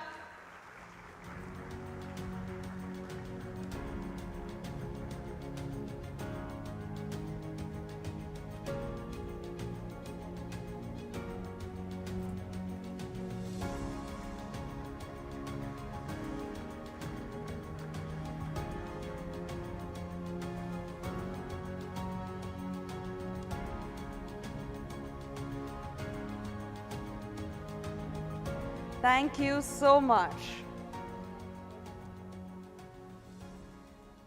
Ladies and gentlemen, as we accelerate forward, one thing becomes absolutely essential: guardrails. Our next session is all about the regulatory landscape, how we build AI that's not just fast and scalable, but fair, accountable, and aligned with public good. Please join me in giving a huge round of applause for our next panel for AI regulations for financial services. Come on, let me hear it for Shri Sahil Kinney, CEO, Reserve Bank Innovation Hub, Mr. Sharad Sharma, co-founder, iSpirit Foundation, Mr. Rohan Sachdev, managing partner, EY India Consulting, and I would also like to invite Mr. Ruchin Goyal, MD and Senior Partner, BCG, who will be moderating this session. Come on, everybody, put your hands together to welcome these gentlemen on stage.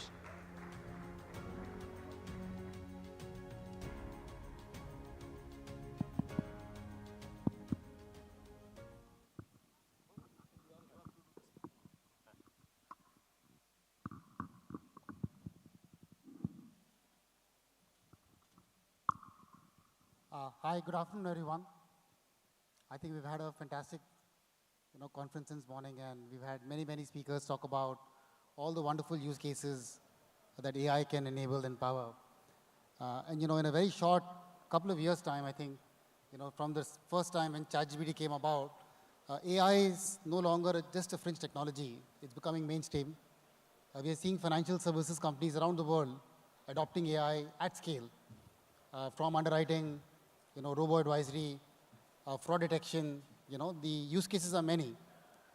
But with all these advantages, all the benefits that AI brings in, it also comes with its own sets of challenges. There was a big discussion on blue versus red socks or hallucinations, errors, biases.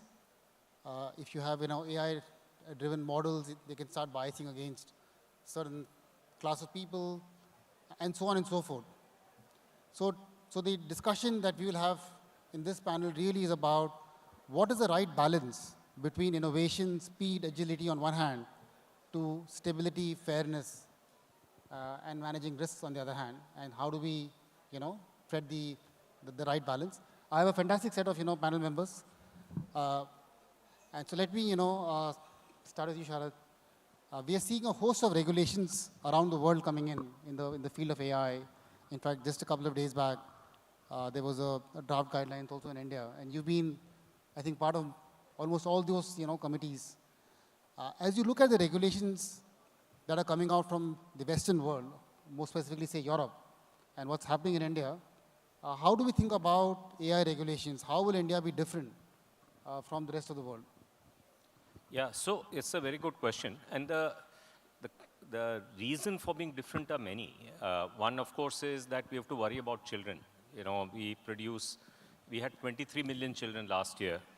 China had 9. Indonesia had 8. In fact, if you take the next 5 countries, they're roughly about 23 million. We are the cradle for humanity. So if we don't deal with child safety in the world of AI, we'll not lose only the Indian generation. It will be an impact on whole of humanity. So that's one reason. Second, the world has changed. AI is very different from internet. Internet was seen as a global public good. It lifts all boats. Do you think AI is seen like that? Do you think US and China see AI like that? No. It's a tool for hegemonic power, economic power and political power. And it's been stated as such. It's a bipartisan consensus in the US between Biden administration and Trump administration. So can we be dependent on US or Chinese AI in the long term? No, that's going to be extremely foolish for us to do that. So we have to have our own AI as we go forward. That's the second motivation for this to happen. And the third is that Sahil and I come from a different part of India where we think differently. We think we have the wherewithal to make that happen. Let me see if I can prove it to you. We are 3% of global trade. We are 7% of the global economy. We are 17% of the global population. What do you think is our percentage of digital transactions? And I'll mention 3 types of transactions. One that NPCI handles, which are commerce transactions. Second are DBT transactions, which are used to support Bharat or even poorer parts of India. But that's wealth transfer. So then the third type of transactions are tax transactions. So my question to you, how many of you think we are more than 17%? All right. How much more? Are we 34%? How many of you think we are 34%? How many of you think we are more than 50% of the global digital transactions? I'm happy to see 1/3 of the hands going up. We are 72% of the DBT transactions of the world. We are 54% of the tax transactions through GST in the world. And in commerce, we are roughly about 51% of the transactions. All this has happened since when, Sahil? In the last 7, 8 years. All of it has emerged from this bold thinking that we won't be laggards, we will be leaders, right? We can do that for AI. So, and we will do that for AI. But for that to happen, Bombay has to cooperate. Delhi has to cooperate. Delhi makes the policy. Bombay is the adopter organization. Both of you have to come together because if India has to prosper, Bangalore will build the tech, Bombay will consume the tech, and Delhi will make the policy. Now the question is, will that policy be different? The short answer to that is yes. There are 4 things that will be different. As we go along, we'll talk about them. AI chain. If you don't leave this session knowing what AI chain is, it's not been worth it. Second is an AI agent store. That's going to be very important for you. Third is the data economy as defined by DEPA. That's going to be extraordinarily important. And the fourth one is really going to be about BYOC. Have you heard of BYOB? Huh? Bring your own. So there is a BYOC. So we'll talk about BYOC. So these are the 4 things that our regulation is going to introduce, and Bangalore Techno-Legal is going to introduce. We'll talk about all 4 briefly if we have time. And this is what hopefully you will leverage to build valuable AI companies out of India. Thank you, Sharad. I think this itself, we can have a half a day discussion on the different, terms that you just mentioned, Sharad. But just building on this theme, you alluded to not just being a consumption economy, but also being a producer economy, right? That can be, of course, we are the most populous country in the world, with 1.5 billion people, 74% of the world's digital transactions. So we'll be large consumers of AI, which we are today, right? The question is, can we also become large producers of AI? And Sahil, in your role right now, but also all the stints you've done, do you think India is geared for that? And what is required from a regulations perspective and broader ecosystem perspective to get us there? I think building things and regulation, I think, comes a little after you build something. I think we're very capable of building things, but I think we need to make lots of investments to make that happen. One aspect was mentioned particularly, we are a country of an oral tradition, and text in general has been new. If you actually look at our written histories and all, it begins much later than the rest of the Western world. Even today, literacy levels aren't where they need to be in terms of fluency, etc. So vernacular voice-based AI, being able to talk to AI in your mother tongue, I think requires a lot more data set generation and investment from Indian companies to make it more robust. I'm surprised by how far it has gone with models built by the West, but I can't help but think how much further we would go if we made further investments. There have been projects in various IITs and various centers of excellence where we're capturing different dialects and different different languages across the country. We have 29 languages, or actually more, 60 languages close to, that are spoken by at least 1 million speakers. The last People's Linguistic Survey of India said there are 960 languages in this country. So just sticking to English, Hindi will not take care of us, all of us. So that's one. Second is, even globally, when you talk about how AI is used, it is used primarily for research and writing. People are talking about agentic AI, but again, agentic AI hasn't taken off yet in the massive use cases. There's all demos, cool demos. Even if you have a PhD in astrophysics, it doesn't mean you know how to change a car tire, right? So when they talk about having a PhD in your pocket, but can you ask that PhD change a car tire? If that PhD has not changed his car tire in the past, he won't know, or she won't know. So there, in the US and in a few other places, there are already companies building environments on which AI can train, like a replica of Amazon or a replica of various of these apps, and teaching that AI to take those actions. So if you want AI to be actually actionable beyond just talking and getting research and say, do this for me. And India is very much a do it for me economy, right? Do it yourself is less prevalent here. And so somebody has to do it for you. And if AI has to actually be useful for you, then it has to learn to do something for you, useful economic output for you, which means AI has to be trained in those environments. And that, I think, is another, building those training environments for AI and training new types of models that can carry out actions on your behalf could be very powerful. And the same goes for, now when you come to regulation, you take our approach on regulation has been very principles-driven, not rules-driven, not controls-driven. And there have been 2 primary reports that have come out in the last 2 months to 3 months. The first one was the Reserve Bank of India's Free AI report, which came out in August of this year. And just yesterday or day before, the Office of the Principal Scientific Advisor built on that report and released another set of guidelines for AI. And if you look at that, they talk more about sutras. Sutras are principles. And then enabling conditions, both on managing risk and enabling innovations. The sutras are very beautifully put. And they talk about trust being the foundation. People come first.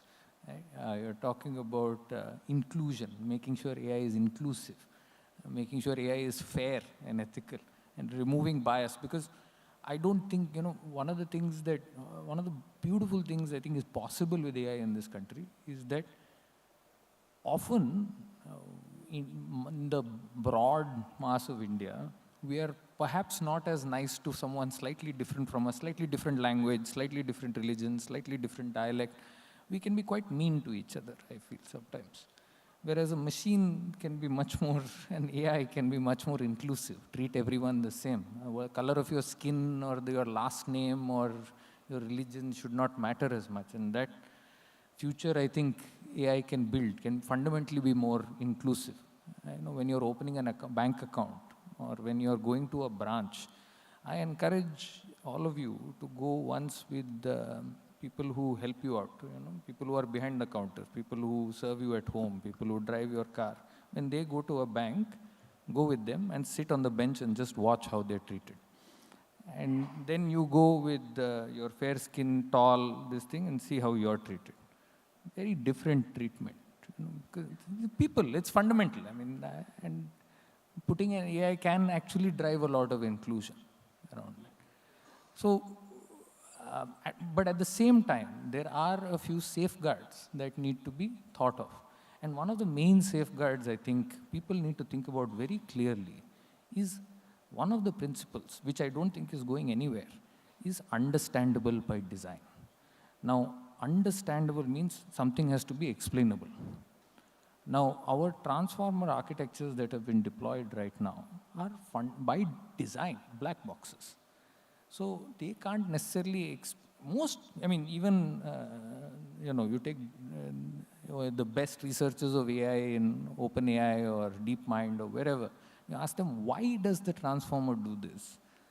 And like, well, that's not the best question to ask. That's the wrong question to ask. That's like asking what came up before the Big Bang, because time started with the Big Bang. These things are not explainable by design. I'm not so sure that in high-stakes use cases like financial services, you can get away with saying the model made me do it. That's like saying the dog ate my homework. It does not work. So but again, transformer-led approaches might be very popular, might have given us tremendous results, but there are so many AI and machine learning models that are understandable, that are fast, that are scalable. So making the right architecture choices, I think, is very, very important when you are in a regulated kind of use case. These are just some of my thoughts. We can go further in detail later. No, thank you, Sahil. I think a lot of interesting thoughts. That we need AI that is inclusive, but also AI that is explainable, especially in financial services. And just kind of building on that theme of explainability, or ensuring that we have some guardrails on the outcomes, right? And I move to you, Rohan, on the role of boards, in today's world of AI. And just giving a small anecdote, example which is well known. Air Canada, a few years back, very early on when the technology was still nascent, they had a chatbot on their website. And a customer went there, and the chatbot basically told the customer that he is eligible for a discount, and he was going for his mother's funeral. Right? And he went ahead and booked the ticket, thinking that he'll get a discount, and then he claimed the discount. And then the airline told him that, that the chatbot gave you wrong information, and you're not eligible for the discount. And that case went on all the way for a couple of years in the court, and finally the court ruled in favor of the customer. So the question is, how should the board think about the risk in the world of AI when there are so many bots being deployed, right? And sometimes, it's unclear in terms of who's written the code. It's a question of, in a real world, when a driver makes a mistake, you can, prosecute the driver. But, in a self-driven, car, you can't catch the coder and, put the blame on the coder. So how should boards and the regulations think about, managing risks? See, I think the boards are right now very conscious of this demand. I think they all realize that they need to be in there. So I think the first step, I would say, is educating themselves. I think having AI literacy is the first step towards then managing any AI risks. Because if you don't understand that part of AI, how are you going to manage the risks around AI? So I think that's step one. And I see that, at least from personal experience, a lot of board members are taking very active interest in understanding AI.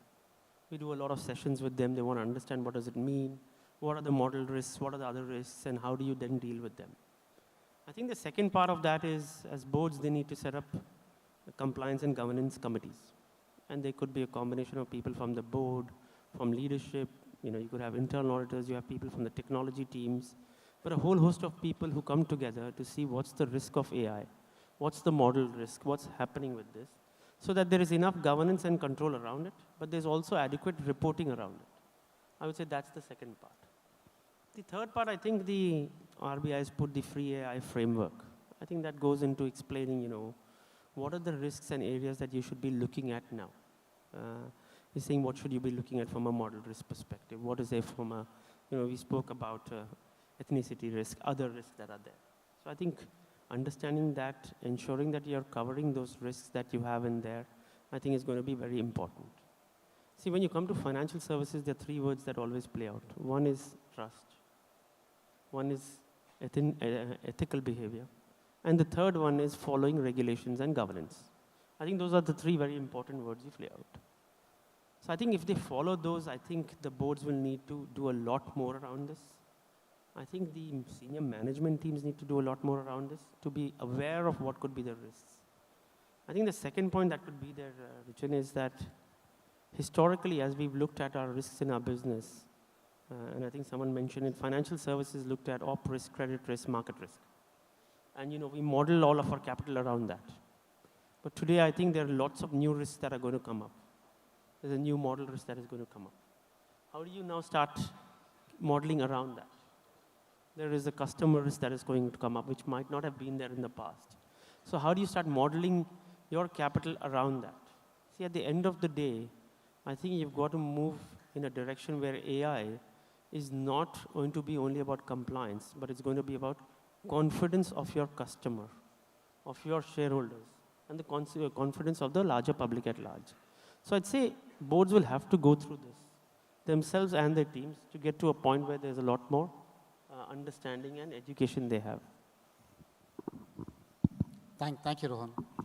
So just, moving on, I think you talked about not just the board members educating themselves, but, having a governance on understanding what are the risks and, how do you kind of, start modeling it. If I, move to you, Sahil, again, traditionally, the thought process is that if you have a model, you need to have a human who can test out the model and see, whether the model is good, bad, what are the risks. But in the world of AI, when the models are so many, right, and the outputs are so varied, right, is it possible to always have a human in the loop? Because, that also comes in the way of scalability. Or do you think AI can also govern AI? That there's a role of AI, so there's an AI that produces an output, there's another AI that checks, right? Or is that, getting into a world where we become too much dependent on AI? So how do you see this evolve? For me to have a good answer to that question, I should be a practitioner deploying these kind of systems, testing what is working and what is not working. I have not spent that much time deploying these systems at production scale. So my answer is pure conjecture. And therefore, it must be treated as such. It is, as they say, free advice is worth what you paid for it. So this is worth not much, my answer. The point being that I think it's very important in the early stages of any technology to understand what are the patterns of failure. And to understand it, the decision makers need to see where those failures will occur. Now, a human in the loop is also, it is not something that is beyond failure, right? Humans are deeply flawed creatures, they will make mistakes. AIs, again, have their own modalities of failure. Thinking of these systems as foolproof systems or design, kind of looking at it as something that is a panacea, I think is the biggest risk here. These are enablers, these are tools. And so whenever you think of looking and using a tool, understanding its modality of failure by actually failing, and there will be accidents, there will be costs, which will reveal themselves as people deploy them more and more. I am not a seer. I cannot tell you which model will be more effective. Although I think you will see layering of different types of AI as a natural extension. Because you, just like you cannot have one person who's an expert in everything, I think the same type of constraints apply to artificial intelligence as it does for biological intelligence. You can only be this good at that many things. And if you want to achieve a certain level of performance, you will have to be trained specifically on that particular field. And then, therefore, there will be another AI which is trained on checking, which will do the checking. So there will be layering. But ultimately, the responsibility has to be taken by a human. The buck has to stop with a meat bag somewhere, right? Wetware. It will stop somewhere with the one who took that decision.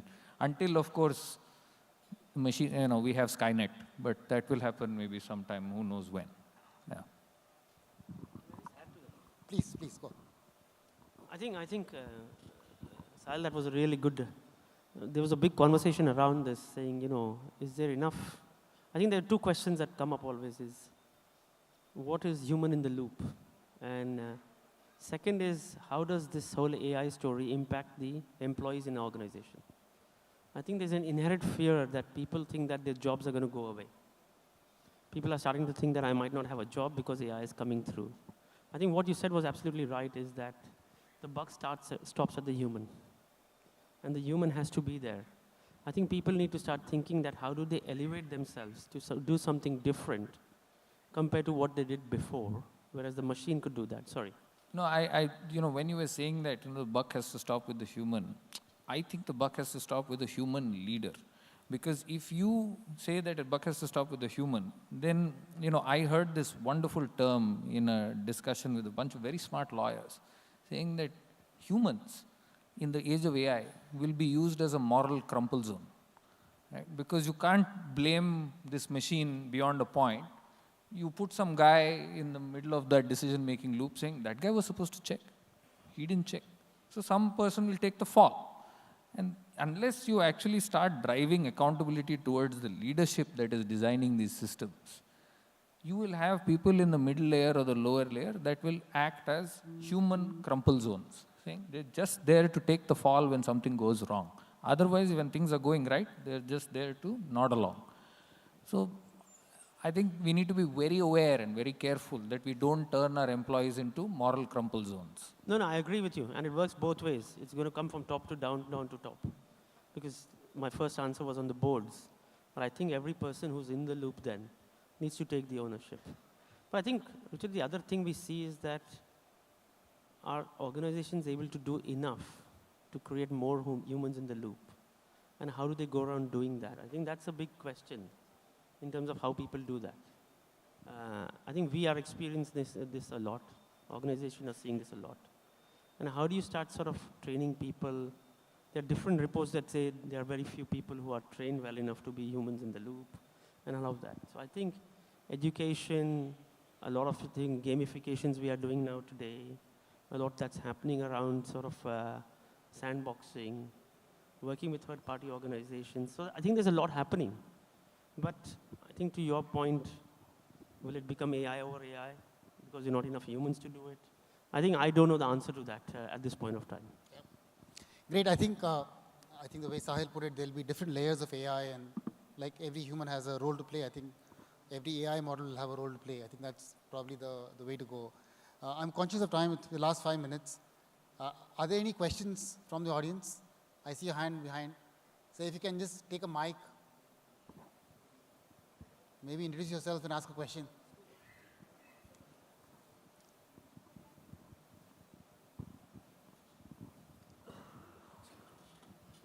When Mr. Sahil Kini said there could be problems, in the system also, so you have to blame the leader.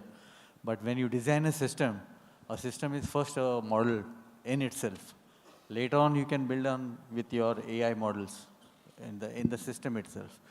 And regarding problems or system not working properly, you can also have the testing sessions when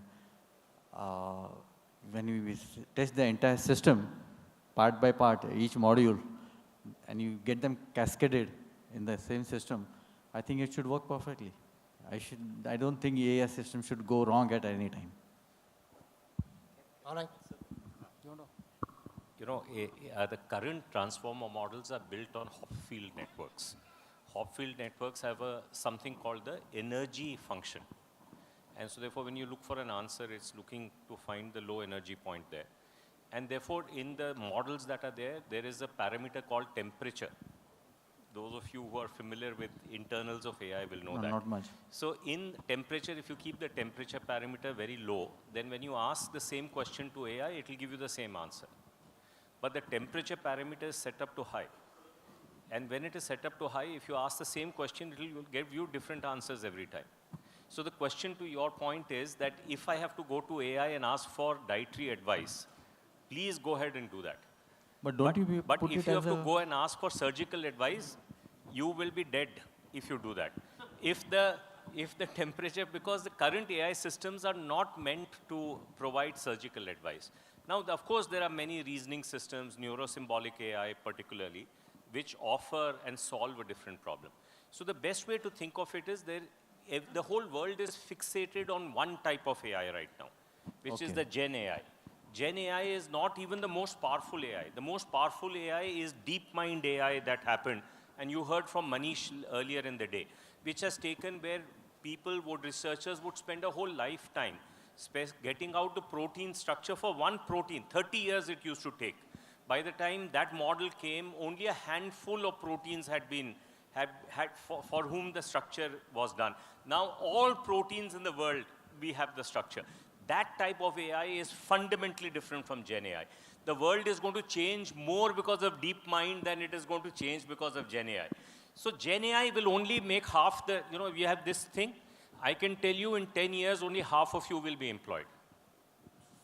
I believe that. Which half you know why? It is a fact because that please go and read a book called Bullshit Jobs. It's got a terrible name, but a good content. It says most of the jobs are bullshit jobs. Those 50% of the bullshit jobs will be removed because AI doesn't require you to have them at all. So all that AI will do is to create unemployment amongst half of you. But that's not what the change will come about. Change will come about what happens in health, what happens, how buildings are made. There are many other areas where all this will happen. And that's really the type of AI we should be thinking about as we go forward. So I think that you've asked a question and we are running out short of time. If you can also take a mic, please. Somebody can just give a mic here. Oh, you have a mic, please. Okay, so. Hello. Very interesting discussion. Thank you for that. Now still issue about accountability remains open. When you talk about layered AI above AI to check the earlier decisions and all that, I think it is a great time now we should decide about accountability. Another question is about AI risk capital stipulation. Question is addressed to Mr. Sahil, who is from Reserve Bank. Whether you have thought about, stipulating AI risk capital anytime. This I didn't catch AI risk. Like if I get a question, risk, credit risk, capital that banks have to maintain. Oh, risk capital. Risk appetite. The AI risk appetite. In the sense, you're talking about the appetite or how much capital they have to deploy in, I couldn't hear you. It is some fund maintained in reserves to meet the future risk on your capital. So some fund that will be maintained for addressing risks that are there with AI. Yeah. We don't have an official view on this yet, so I won't comment on it. I think any institution would do well to think about investment, especially if they're sufficiently large. If they think they should be thinking about what kind of investments they want to make in AI. And if you're making investments in AI, then having a contingency fund to manage fallouts that would be there would be wise. But not for me to say. It is not, the Reserve Bank doesn't have an official position on it, so I will not comment any further. Accountability? Yeah, please. Yeah. Just, I think I'm in a snarky mood. See, how many of you are MBAs? Come on, don't be shy.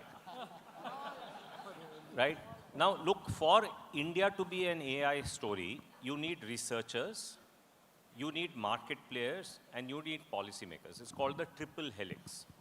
And India is going to make a big focus, and Rajan is here, 1 lakh crores has been set aside to focus on a new generation of research. Like in 2005, India said we need a new generation of banks. We will reform public sector banks, but we will also create private sector banks. And 30 years later, we have a healthier banking system because we have both type of banks. Similarly, we have public sector type of research, which is CSIR and academic research, that needs radical reform. But we also need a new type of research institutions to come up. And the government has been kind enough to set aside 1 lakh crores. As you know, it's called the RDI fund. Now, if you put this under the MBAs, boy, nothing is going to happen. Right? Because Rajan was in Google, and he will tell you, do you think who are more important? The MBAs are more important in Google, or researchers are more important in Google? Although he's not a researcher, he'll probably agree with me that it is the researchers that are more important. So you need to build a different type of a company. The second change that we have to do is, we have to run AI like a moonshot. Should the moonshot be run by a bureaucrat or a technocrat? Do you think we would have been successful in space if an IAS officer was running space? No. Do you think Aadhaar would have happened if instead of Nandan, a technocrat, there was a bureaucrat running it? No. So we have to make very big shifts. We have to put technocrats in charge of bureaucrats. We have to make researchers more important than the MBAs. It is those cultural shifts that are more important than money. Money will come. We are not short of money. We are short of a cultural mindset, a legacy that we have to unlearn. And with your help, we can do that as we go forward. Great. I think with those, final comments, I will, bring this discussion to an end. Thank you so much. I think it was a very, entertaining and nice discussion. Thank you, audience, for being patient listeners.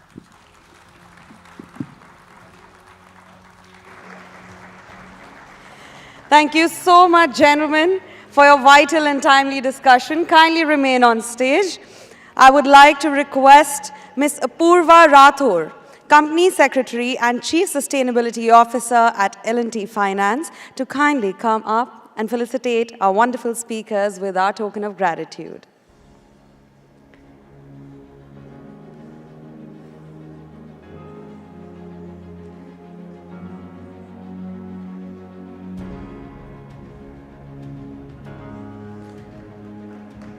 You all know what to do, right?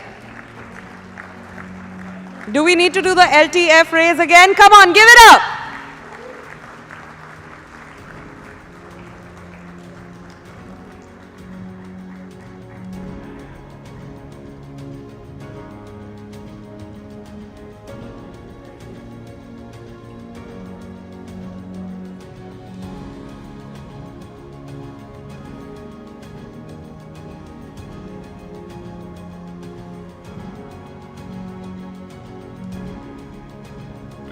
Thank you so much. Ladies and gentlemen, it's now time to zoom out and look ahead. In the next 5 years, AI will not only reshape technology, but redefine leadership, business models, and the very definition of value in financial services. For a truly high-powered discussion, please join me in welcoming our panel for how AI will reshape financial services in the next 5 years. Ladies and gentlemen, give it up for Mr. Daniel Lim, Senior Director, Salesforce Futures, Mr. Rajan Anandan, Managing Director, Peak XV and Surge, Mr. Jeff Walters, MD and Senior Partner, BCG, and Mr. Sudeepta Roy, MD and CEO at L&T Finance. And to guide this conversation, we have the brilliant Ms. Avan Dubash as the moderator. Everybody, give it up for them.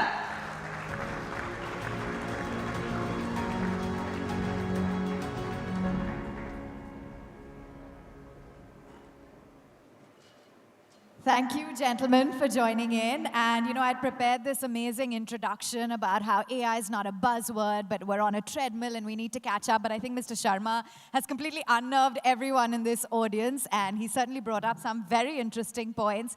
And that's exactly what we're going to talk about. The fact that, McKinsey has said that Gen AI alone has the potential to have about $300 billion in global banking. But we need to stop from that treadmill and actually ask how we can put all of this into real-life examples and how we can make it work for our own organizations and ourselves. So let me start off with you, Daniel, and getting your perspective, because you've really seen the world shift when we've spoken about the dot-com bubble and we've moved then to AI. And just while we were chatting a short while ago, you said, this is not a panel that's my forte. I'm interested in the future. So tell us, what does the future hold? Well, I can't predict the future, but I can definitely share with you some of the aha moments that I've experienced as a futurist. I was at the World Economic Forum in late 2018, and I got a sense to see the early versions of the Transformer AI, Gen AI models. And it blew my mind when I first saw that, and I said, this is really going to change the world, right? And, but more recently, though, that's obviously Gen AI. At Salesforce, we've been innovating on agentic AI, right? Agents able to accomplish tasks on behalf of humans. And when I saw what we have in an agent inside Salesforce called Slackbot, we use Slack, it's one of our products. and a way for collaborating. And this Slack bot, I was able to basically do a summary in preparation for a conversation with L&T Finance. And it took 5 seconds for me to get an entire history of the account, the company, and the specifics of the last meetings that we've had with them. But that's not all. What our AI researchers did and engineers did was started prototyping, adding multiple agents behind the scenes of that Slack bot to say, what if we added a sales agent behind it? What if we added a financial advisor agent behind it that had that expertise around giving you financial advice? And each time an agent was added to it in this multi-agent world, this agent got smarter and smarter around multiple domains. And it was unbelievable when I started seeing this at Salesforce about 3 years ago. And then obviously now we're beginning to see some of that in the wild, and it seems so quaint. But when I saw it about 3-4 years ago, it was amazing. It absolutely blew your mind. Jeff, would you concur with that? Because many are arguing that AI actually has the potential to drive enhanced revenue generation. What is your take on that? Any real-life examples you'd like to share? Yeah, it's a great question. And I think, we have a bit of a paradox right now, because if you talk to white-collar workers, actually in India and Asia Pacific and around the world, 70% in Asia, right, are using AI in their daily workflows already, right? So it's like we have this huge enthusiasm of goodness, right? Clearly a groundswell of a sense that this is useful for me. But then when you really ask the harder question, and the harder question is, well, how many companies are saying I have actually increased my revenue? How many companies are saying I have changed my competitive position? You get down, it depends on how you measure it, but it's a number well below 50%, right? And so I think, the key that companies are starting to pick up on is the difference of what we would call deploy versus reshape. Deploy is I send a bunch of tools to my people, right? Everyone's got a chatbot window on their desktop, and they can do some daily tasks a bit better. That's great, but everyone's going to have that, and does that really change revenue? Not much, right? Really, I think the opportunity, and this is the opportunity in banks, and we see this actually in India already, is how do I take critical workflows and processes in my organization and fundamentally reshape how they are done? Right, so that can mean, I fundamentally rethink my entire customer service approach. I fundamentally rethink my underwriting approach, and our data is showing, actually in the banking sector, the fraction of companies who are getting this right already, right, are already showing an average 30% higher revenue growth. They're showing 1.4x greater margins and a higher TSR as well too. But not that many have yet gotten it right, so we're still in the early days.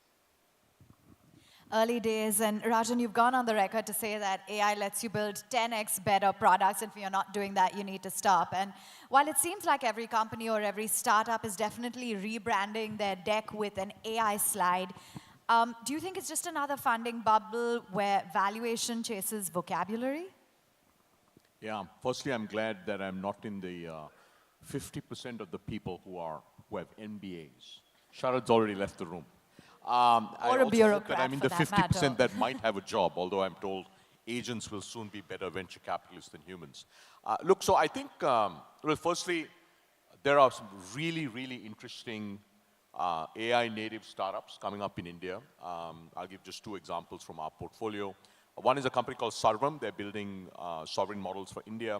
They have the model layer, but then they also have an application layer. They have voice agents for things like loan collections, customer support, and they have like an agentic transformation layer. So if you look at Sarvam, for instance, and I'm using like this as an example, because this is not like a retrofit company. It's as native AI as you can get.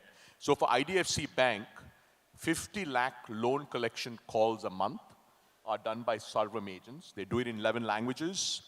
It's as effective as humans, and it costs 60% less. Okay, so those of you in the rooms that run large, armies of folks doing voice, anything with voice, I think you might be in the 50% that we'll actually need to transfer to a different division.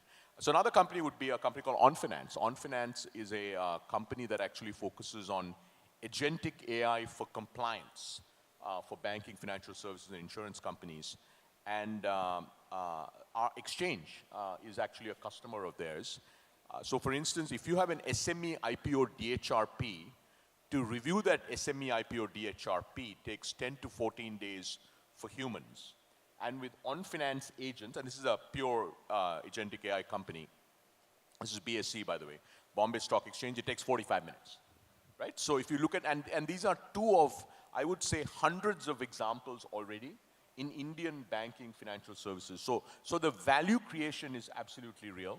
Now, that being said, what you're also seeing is a lot of, I'd say, first, second generation software product companies, SaaS companies, are actually adding very interesting agentic layers to them, right? And because they're able to dramatically improve performance of what their software can deliver. Now, that being said, look, the reality is much like any cycle like this where you have a transformative technology, there'll be some companies that will have valuations where look back 10 years from now and say they were probably overvalued. There'll be other companies will look back and say they were probably undervalued.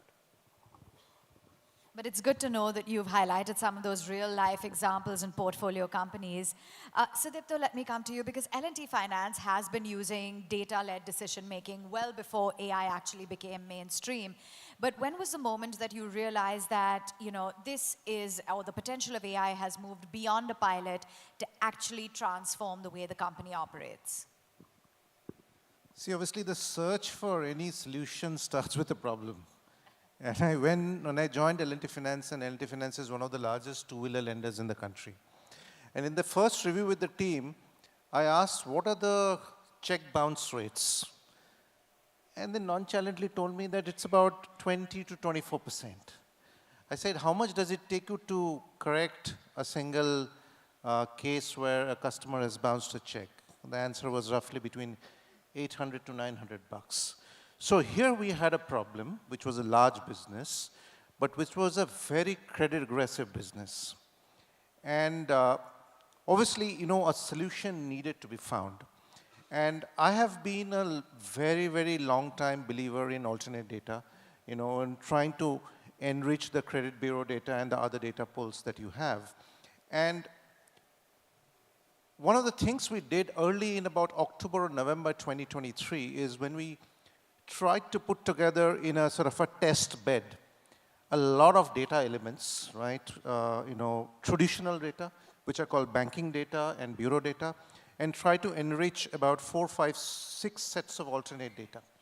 And trying to see if we could build a model using AI, more specifically machine learning tools initially, right? To see whether we could make out a meaningful difference.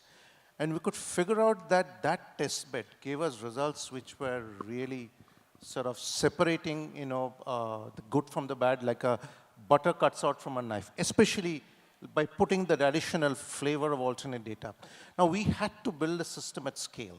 And that is when we got the sort of the confidence that, yes, this will work, that's when we started building those systems at scale, which what we showed earlier today was, and our Chief AI and Data Officer showed it, which was Cyclops, which we built. And our engineers built it in 4 months flat. It's largely a machine learning model tool, but of late we have started using some AI layers also on top of that. But it's at scale, and if you look at machine learning, again, is in the overall subset of AI, yeah, machine learning is a type of AI, and it does not use deep learning, that tool right now. But right now, for example, that machine uses 55 algorithms separately. It has probably decisioned about 1 million files and driven down our bounce rates. I talked about a 22 to 24% rate last month. Typically in Diwali, volumes go up, right? And you expect that when volumes go up, the credit decisions tend to become a little more worse because you are handling large amount of volumes. Last month, our volumes doubled, but our bounce rates came in at 7.15%. So that's been our journey, right? That's been our journey, and that's where we have been pushing to use these tools, which are completely homemade, built by our engineers. And that's when, the small thought that we had in November 23 is a full-fledged operating system right now written with over 1 million lines of code. Yeah, the proof really is in the pudding and the kind of numbers that you spoke of. Daniel, let me come to you because the reality is that today dozens of Chinese financial firms are using the cheaper alternative to GPT, and that is DeepSeek, pardon me. How are you viewing this divergence, and do you think that it's only a matter of time before the rest of the world catches up? I actually think that we're creating a diversity in this ecosystem. We're going to have proprietary models in which we pay for. There'll be open source models out there. There'll be specialized models. There'll be industry-wide models, right? And I think this is a healthy development as every part of the ecosystem that gets built out, as with every other technology. You've seen that diversity, and it's absolutely needed, right? So I think when we first saw the foundation labs and the foundation model come out, the frontier models come out, the monolithic model, I think that era is short-lived. And they will be in place for some time, but over time, you'll see that kind of ecosystem, and it's going to be a rich ecosystem. We'll have small models, models on the edge, in the car, right? So I think we're in this long journey, maybe 0.5 of the first inning, right, in this AI journey. Would you like to add to that, Jeff? Because, for example, China's Ant Group now trains AI models using Alibaba chips, and that's cutting costs by nearly 20%. India, meanwhile, imports about 90% of the AI hardware. Do you think that India as a country is destined to remain digital consumer while the rest of the world is producing their own AI end-to-end stack?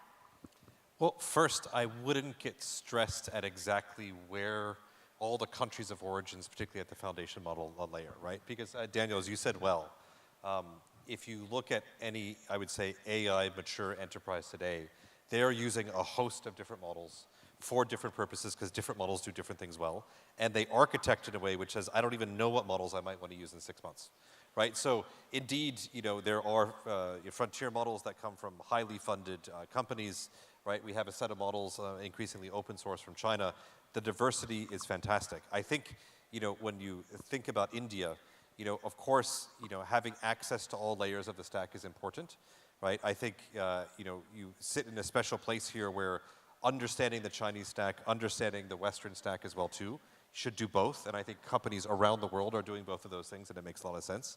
And I think the real advantage and focus should be, we are just at the early stages of how do you take this technology and how do you fundamentally change knowledge work inside your company, and how do you actually rewire your company to use it, right? Because the advantages that will come to the economy here and to workers here is about how companies fundamentally reimagine themselves.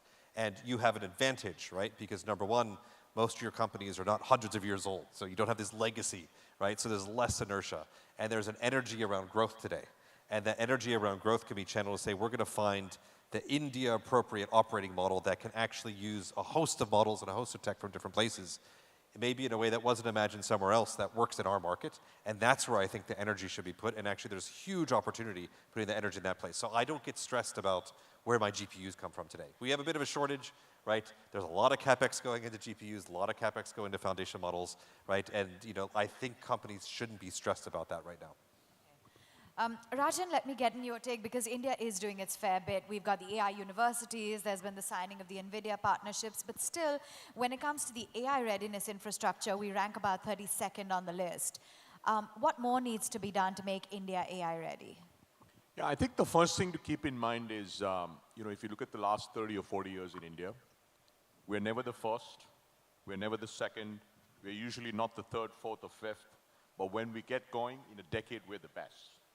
Okay, so I think it's important, since we're in a BFSI forum here, right? In 2015, I looked at the top 100 countries on digital payments. India was not on the list. What year was it? 2015, 10 years ago, right? You look at it 10 years later, we account for more than 60% of real-time payments. You look at mobile broadband, 8 years ago, we weren't in the top 100 countries on mobile broadband penetration. Today, we're number one in the world, right? So I think it's important to keep in mind that this era of AI, which was kicked off with ChatGPT, if you will, call it 3 years ago, right? We're still very early in the innings, and I think it's important to keep that in mind, because the way we will actually leverage AI, apply AI, invent AI is going to be very different. Firstly, at the application layer is where we will really put a lot of energy. And I can safely say today that at the application layer, AI in India will be won by Indian companies. And that is going to be the first time. And I was at Google for a long time. When I joined Google in 2011, India had 10 million smartphone users, no unicorns, and no broadband. So we couldn't have invented great internet companies, because every day I was at Google, people would ask me like, where's the Google of India? Well, the Google of India couldn't have been born because there was no internet. Okay? Today we have 900 million users, we have 120 unicorns, we have a lot of venture capital, and so at the application layer, and we have also a very important thing, which is the way you win application layer in India is make it free or close to free. And the problem is when you invest 1.4 trillion, you can't really make it free. So that's at the application layer. And the only thing I would say at the model layer is, you're absolutely right, we are behind. But it's important to keep in mind, in India, our goal as a nation is not AGI. If we got to AGI, we'll have 1.4 billion people. That'll be like the 50% of this room as per Sharad Sharma. And that's a terrible place to be, okay? So the goal for us is, how do we leverage AI to make the lives of 1.4 billion Indians better? Education, healthcare, governance, energy, security, et cetera, et cetera. And to do that, actually, what's very interesting is we don't need trillion parameter models. Over the next year, you will see 20 billion, 100 billion parameter models that are truly world-class coming out of India. And those are the models that we need for the use cases that will impact a billion Indians, right? So even at the model layer, because we won't be able to invest 1.4 trillion or half a trillion or $1 trillion, but we will certainly invest 50, 100, 200, $300 million into 20 billion, 100 billion, maybe 200 billion parameter models. And if we do those well, and we know how to do those, we will actually have the model layer and the application layer, and then that leaves the chip layer. 5 years ago, we had no semiconductor startups in India. I'm talking about design startups. Today, we have 40. And we have 20% of the world's semiconductor designers, right? Now, it took Jensen 30 years to build NVIDIA, so we certainly aren't going to build it in 5 years. But all I can say is, when we get going, we get going. And we become the best at it, like you said. Absolutely. That deserves an applause. So, Isadipto, if I may come to you as well, do you concur to a great extent that while we may not be the first or the second when we do get to it, we will be one of the best? We have steps being taken by the government, the National Strategy for AI by Niti Aayog, for example. There has been a lot of initiative and CapEx push behind it in India. I do agree with it, and the fact is that obviously the government has been pushing, we in L&T Group obviously, we are a large data center business as well, right? And the fact is that we are also investing from the group to build the sort of the data processing capacity of the country, and partner with large hyperscalers to build the data centers, because energy is also at the core of the compute push. But as Rajan said, the fact is that whether, on one part, the startups will do their job. The startups will try to build models and, build models with a sufficiently large number of parameters, which specifically with India-focused use cases. But the fact is that one of the focus areas, I think, as organizations, we should be focused on is how we use that. You heard in the morning, Peter Norvig talked about, and that the recent MIT study says that 95% of AI implementations in large organizations are failing. The question is why they're failing.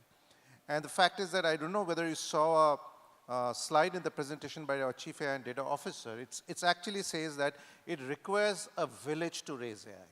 It's not only a data science team or a technology team to do AI. It is about the whole organization to start understanding the liberating sort of impact it can have on solutioning, on productivity gain, on financial gain, and start that flywheel of improvement, right? And it's very important to start with small use cases.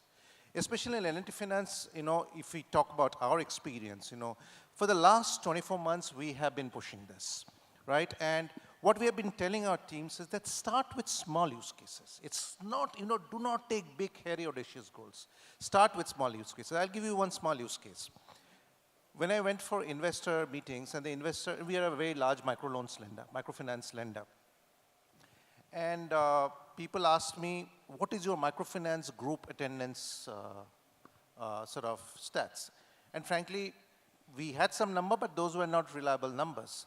So we threw the problem to the team, right? And the team built a very small solution in a very short possible time where our guy just takes a photograph of the women. We just image process the photographs, go to their original photographs, map it, and the system automatically goes and maps attendance. It's a small use cases. For example, microloan against property, we trained GenAI to really understand how the living standard is within the house. So a sales guy goes and takes a photograph, and then the tool transcribes what is the living standard and gives a score to it. This score goes in an input to the underwriting engine. Again, very small use cases. So what we have been trying to do is, and now there are hundreds of small use cases within the organization. So it is not only important to build the infra, but also build the culture of using it. Because you might, someone recently told me that the LLM is the fastest depreciating asset in technology history ever, right? You spend billions of dollars, but in exactly 6 to 9 months, it becomes commonplace. But the question is that the infra has been built. That infra has been built to power use cases. And the task of powering use cases are on the millions of corporations that are across the world to understand the power of this and harness it to their benefit. AI is a steam engine. AI is the next industrial revolution, right? It's a steam engine. And this steam engine has to be ridden by people who need the steam engine to pull their wagons forward, right? And obviously, events like this are sort of designed to instill that. Absolutely. Wonderful. So a great initiative, and that's exactly what we're discussing. But I want to get to the reality of it when it comes to jobs, and that gets everyone quite perturbed. So Daniel, the fact that even OpenAI is hiring ex-Google bankers to automate entry-level finance jobs, they're saying there's 60 to 80% productivity. How worried should one be? Well, I think if you think about AI as a tool that will be available to all, right? That means that each human on the planet at some point is going to have their personal AI assistant. Imagine that assistant is helping you think about new opportunities, new businesses, new jobs that we've never thought of, right? In the Salesforce Futures team, we're imagining this world where there's going to be agents talking to agents, right? Each one of us will serve our agent to go talk to the banker that's going to serve me, right? And in that world, we can't even imagine the types of jobs that will come at that point. In the history of time, every innovation, of course, there will be some job displacement. And in fact, I would say they're more like task displacement. The jobs are way more complicated than we think, especially around knowledge jobs. And if you look back in history with steam engine, with railroads, over time, we actually have ended up with way more jobs than we could ever imagine. And one anecdote I'll use is that who thought that having a spreadsheet meant that we're going to end up with more accountants than we had before spreadsheets, right? So if that task or that job creates economic value, the technology will enable that person to deliver it in a much more efficient way. That means lowering the barrier to entry. That means more people can deliver that capability, deliver value. Over time, this is how economic value is created and growth is created. So I'm actually fairly optimistic in the long term. All right, so that's glass half full. What about you, Jeff? Are you worried, especially when it comes to entry-level jobs, white-collar jobs, the talent pool, or are you saying we'll have our own AI assistant, don't worry? Well, I think there's maybe 2 or 3 things to think about, right? So first off, I actually think you can look at software engineering as this interesting experiment, right? And in software engineering, and if we look at how we spend time transforming the engineering function of large tech firms, once you bring new AI tools and ways of working, you can get a 20x productivity lift per person, 20x, not 20%, 20x.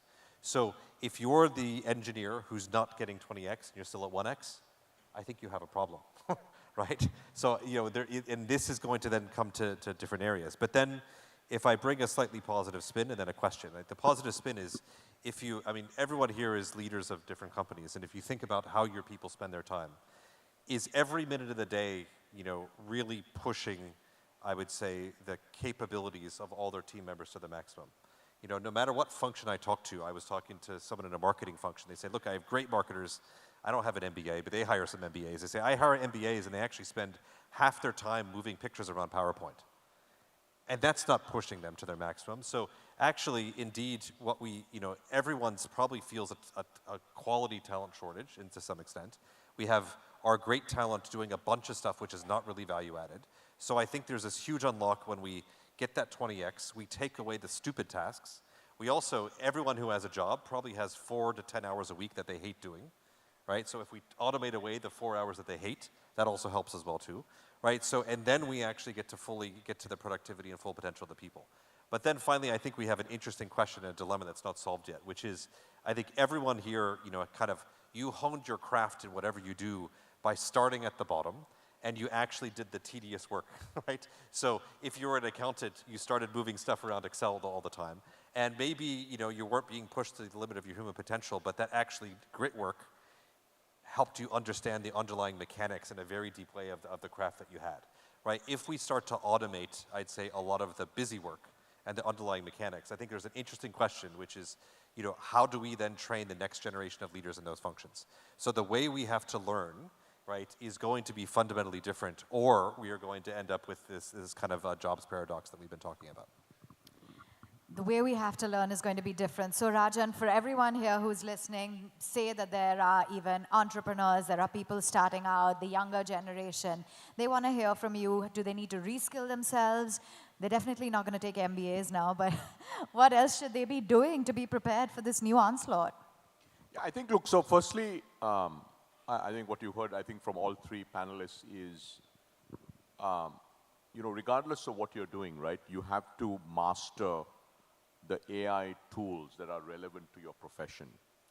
And actually in that context, I think new grads, as long as they are fully quote unquote AI capable, and also like you have to be a little smart about, it's sort of like, you know, like basically what we're going to go through, by the way, I think in the near term, everybody's overestimating all this impact, but in the long term, we are underestimating the impact. It's going to be very real, very serious. It's sort of like the transition to the Industrial Revolution, right? Most of the world used to be farmers, and then now, you know, a very small percentage of the world are farmers. So all these jobs are going to change, and that's sort of what you heard. I think the new grads, if, you know, they have to master the AI tooling, and I think they will. Interestingly, like a lot of coders graduating, right? They're actually native AI coders, right? Like meaning they use Cursor or they use GitHub Copilot, etc. I think the real jobs are at risk are people who've been in the workforce sort of 10 to 25 years, who are resistant or reluctant to use AI. I think that is the real risk. It's that big middle it's that big middle, if I can call it that. And actually what we are seeing our startups do, are startups that have scaled up that have, you know, call it 500 or 1,000 or 2,000 people. They are making radical changes. If I have an engineering manager that doesn't use Cursor or Cloud Code or whatever it is, and is not getting their team to use those tools, engineering manager's gone and the engineers are gone. Right? Because the thing is, that is competitive advantage. That is the basis of competition. So you can't have teams, or the same thing with marketing teams, or sales teams, or compliance teams, or HR teams, or finance teams, right? So actually I worry, I mean, I do think the new grads, as long as they're tooled up, what I call like your AI tooled up, you're going to be fine. Actually, this is really the folks who've been working for a while. And I think I mean, we see this with our founders who are very good. They are moving super fast on just taking action. Either this is the bus, you get on the bus, or you can't get on the bus. And I think with large companies, that's what, you know, I was at McKinsey for a long time, and then I worked for some really big tech companies. That is where leadership really matters. Because you just can't put up with a senior leader who isn't going to get AI tooled up. You don't get AI tooled up, bye-bye, it's time to retire. Do you agree with that? You don't get AI tooled up, out you go? Sorry? If you don't get AI tooled up, it's bye-bye. To a certain extent, I would agree. Yeah. And that's why we have these events like this, you know, just to raise the quotient. Yeah, but, you know, I do believe that, you know, yeah, you know, AI will impact the way we do our jobs profoundly. Small example, you know, we introduced our AI Copilot Helios for SME underwriting. An SME file used to take 6 hours to underwrite, now takes 30 minutes. So this gentleman who has 5.5 hours now at hand can actually do 8 files singly, where he was able to do maybe 2 files a day. Right? So obviously it's a huge productivity gain. So the first thing I would think we will see is that in traditional industries, which shift to AI, suddenly you will see huge productivity gains, right? Which obviously will bring down your manpower requirement, right? For the initial part.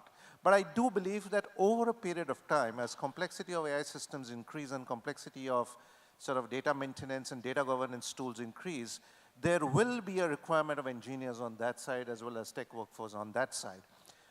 Over a period of time, humanity has always proved that whenever there is a shift or whenever there is what we call quote unquote a revolution, the revolution at the end ends up creating more jobs than it was feared to take away.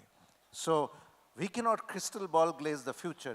This is we're in the middle of an industrial revolution, but I do hope that 50% of people losing their jobs in the next 5 years, probably it shouldn't come true. We have a quick rapid fire, so I encourage you to be just very crisp, maybe one-word answers. I'll start with you, Daniel. One job that AI will never replace, no matter how powerful it gets. The customer. Okay. You'll always have a customer, and they're actually going to get smarter. Okay, let's get in your take, Jeff. One job AI will never replace. The parent and the friend. Okay, Rajan. The politician. The politician. And Sudipta, to you? Good teacher.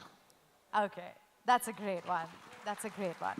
Complete the sentence. In the year 2030, the smartest person in financial services will be a... Daniel? Somebody can make meaning out of the world because they're going to make the best bet, right? Yeah. Jeff? Someone who's been willing to learn. Willing to learn. Yes. Okay. Rajan? The agent that's trained on L&T Finance's all of its data. He's stolen your answer, maybe. Sorry, I didn't get that question properly. The smartest person in 2030 in financial services will be? The person who uses AI for every bit of his work. Okay. And finally, who do you think will win the AI race? Is it going to be banks, NBFCs, big tech, or startups within financial services? Daniel? I actually think that they're all going to be winners. They're actually going to be new All categories we've never thought yeah. of, right? Just like new layers that are abstract technology. Yeah. Jeff, concur? It's not a race. So you can't agree with the foundation of the question. Yeah. Diplomatic. All right.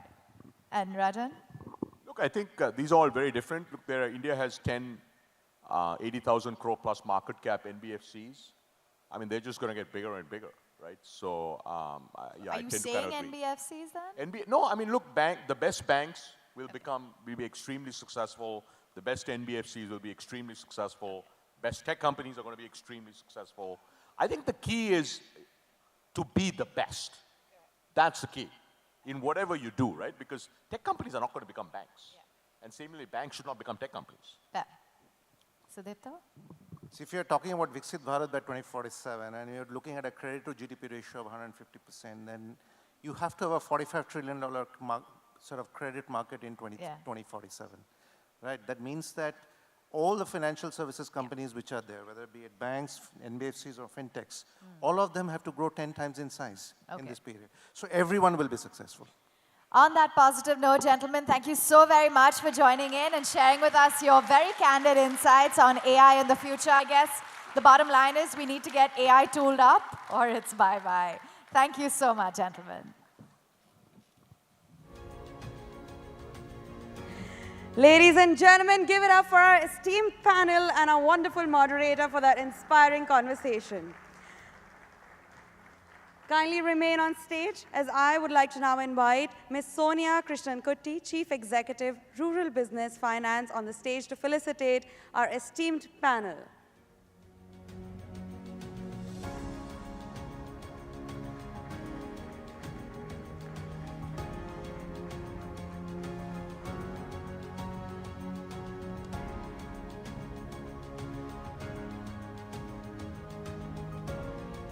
Come on, ladies and gentlemen, give it up for the wonderful minds on stage here.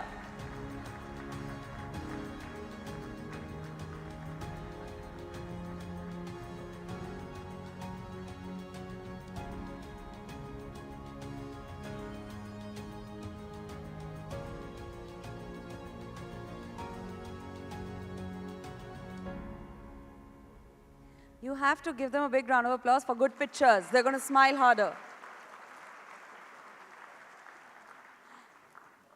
Thank you so much.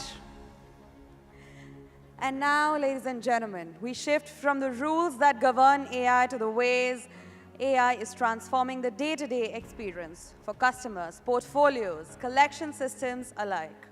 With a loud applaud, please join me in welcoming our panel for AI in customer service portfolio management and collections. Mr. Ganesh Gopalan, co-founder and CEO, Yanni. Mr. Sudipto Nag, President and Head, Retail Portfolio Management Group, Axis Bank.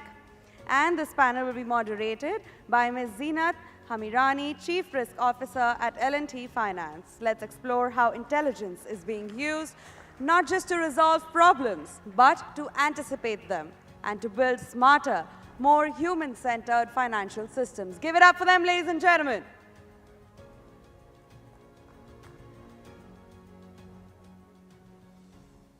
A very good evening, ladies and gentlemen. Let me all welcome you to our panel, and this is the last panel. Our topic is AI in customer service, portfolio management, and collections. And my esteemed panelists are Ganesh Gopalan, CEO and co-founder of Gnani, and Mr. Sudipto Nag, President and Head, Retail Portfolio Management, Axis Bank. So guys, when I was looking at the panel subject and I was wondering that, I attend so many of panels, and will these panels exist after 5 years?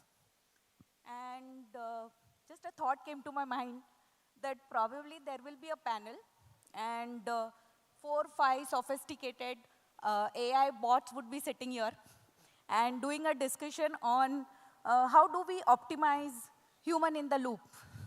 And probably all the applauds also will be through AI, wherein, AI will see the quality of discussion and then probably the applauds would come.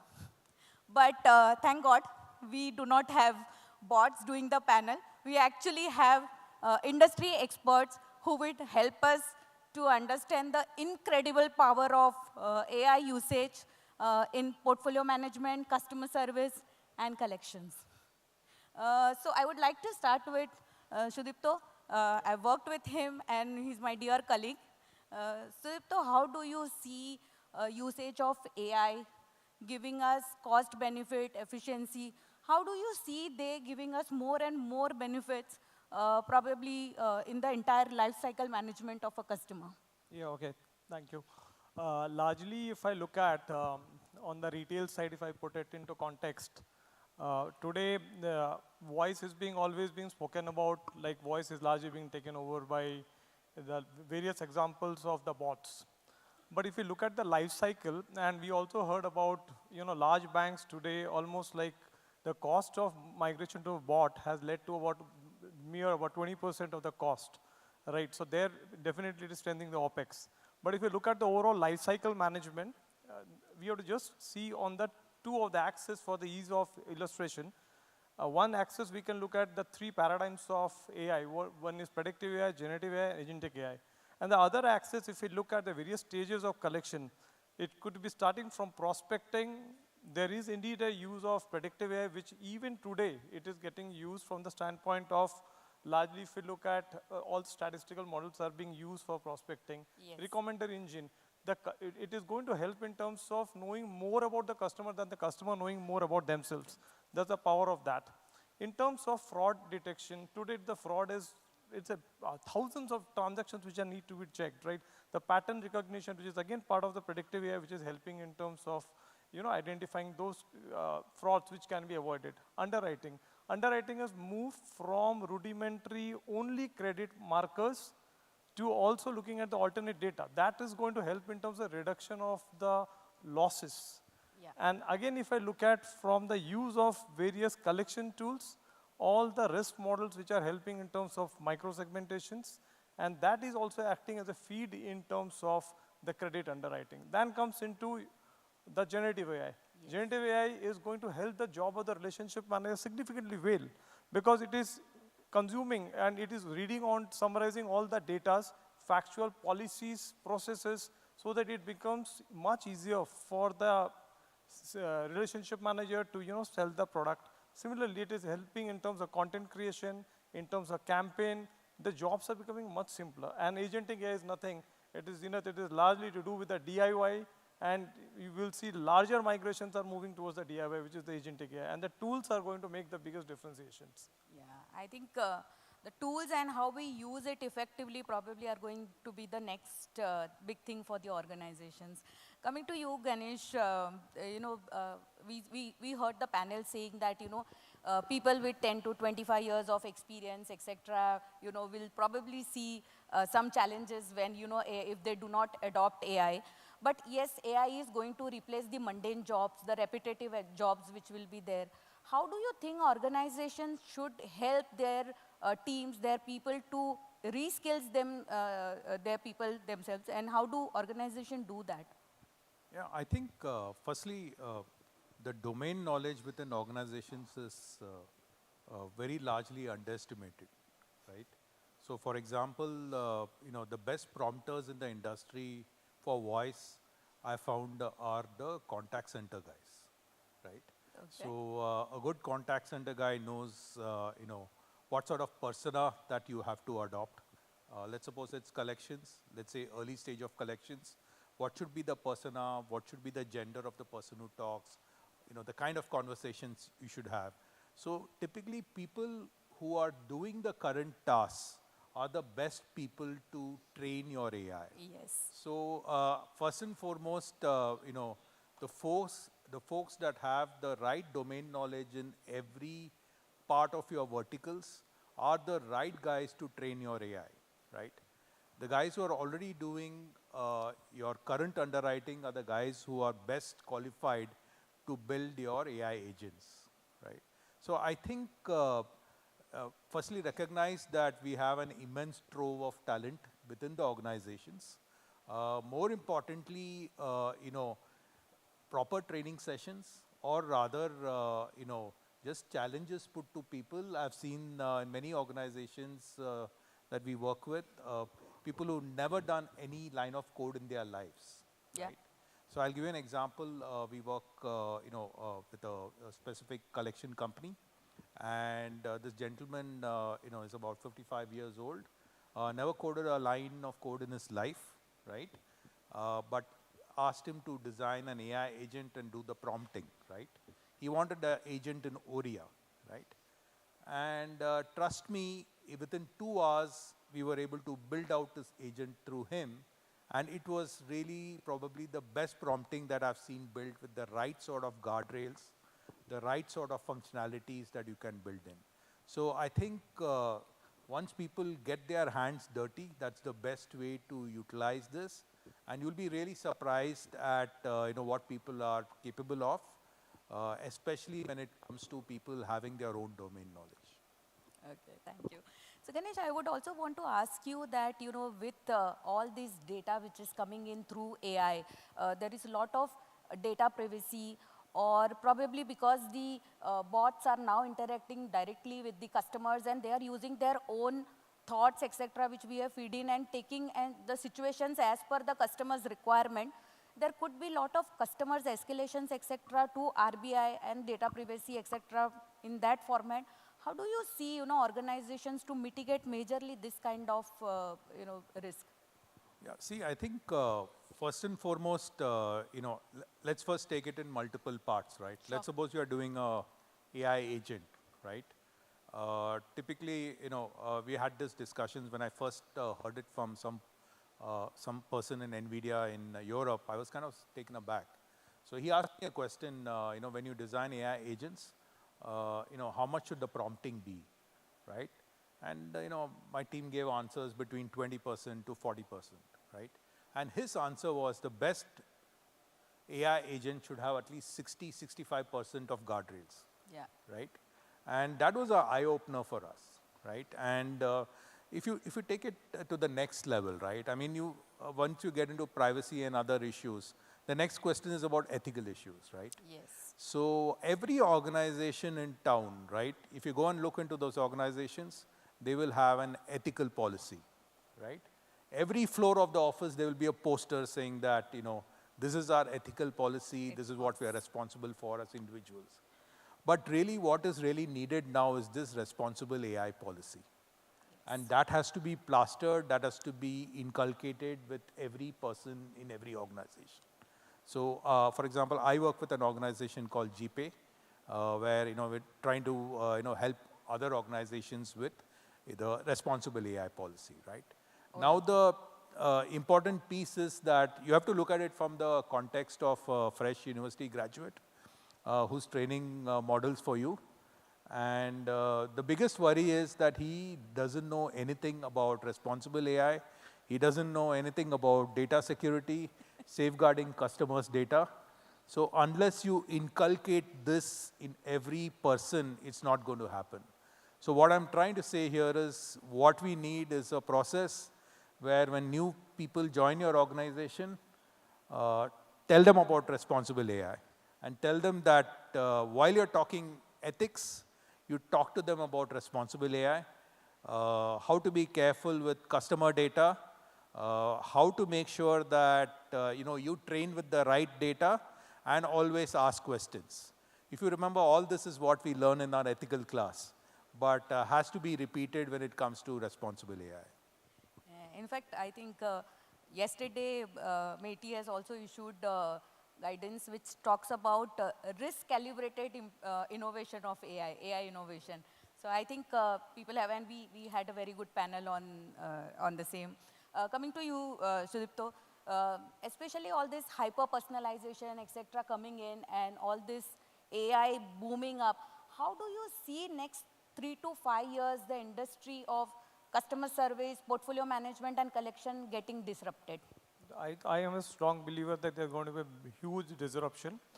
Largely, if I just put a few of those examples so that it becomes much easier to understand, all the incomings which are calls which are going to come, right? It is not about predictive AI because predictive AI is the baseline of it and we have been doing it.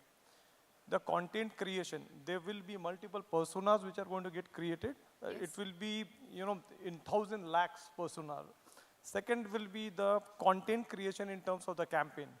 Which customer, which campaign will be more symptomatic in nature rather than anything else. It is not like a one-size-fits-all. The other piece is the role of the agentic AI. The agentic AI, once it is receiving the call, agentic AI is assessing the call and it's passing it to the agent. And the agents are trained with the right set of tool. It is not about just taking the call and collecting payment. It is about, if I just take a situation of a payment as an agent, which is connected to agentic tool. So the agent is being asked to pass on the payment gate. What if the customer is not having a repayment mode? Then giving a NACH registration, that's another tool. There could be a possibility customer is not in a position to make the payment. Then could be a pre-qualified settlement can be a tool. All these tools are cost to action model. And if there is a cost to action model, definitely the paradigm is going to shift, but the agent and the employee is going to make the team. The throughput is going to increase. It is not somebody is going to take the job. I believe 50% of job will not go, but definitely throughput will go up substantially high. Yes. And that's how when we look at Viksit Bharat story, Yeah. it will come out of that. Otherwise, there is no other reason why it will not be able to, making big transformation. Throughput will go, probably efficiencies, productivity will improve, cost will come down. I think that will be the major things which we will see. Coming to you, Ganesh, this disruption, when we are talking about hyper-personalization and when we are saying that, this is what is going to disrupt. We all heard today, multilingual bots, this, that. What's next? What's next you feel in these 3 fields? What is the next which is coming up, which is a big one? See, we are hearing people from Eric Schmidt and others talking about AGI. Some people are talking about ASI in the next 5 to 10 years. So, I'm not going to go there, right? And there's a lot of stuff happening today and will happen in the next couple of years. So let's focus on those, right? And like you pointed out, hyper-personalization is going to be incredible, right? It's already being taken up, but just take the, just take a real life scenario. I think Vishal talked about some of this today morning, right? You get customer service gets a call, right? Person just asks about 3 months account statement, right? The most basic things that happen or will happen is a rag on, say, the customer data, right? And you know that he had a credit card, transaction for some travel. So the most obvious thing is, yes, you will try to do, sell him some travel insurance, right? And, but let's suppose you actually are able to figure out based on his life stage, what kind of travel he has taken or what kind of, what the kind of spends that he's planning to do, and put some reasoning on top of it, then you can actually sell him some totally different set of products. So the second point I'm trying to make here is some sort of reasoning is going to start entering into all kinds of agents, right? Third, and I'm just talking about something that's already here. Actually, we launched one of these products at GFF. We all talk about voice AI agents today, and we do a lot of that. But really, the effort every day is going to be about how do you humanize conversations.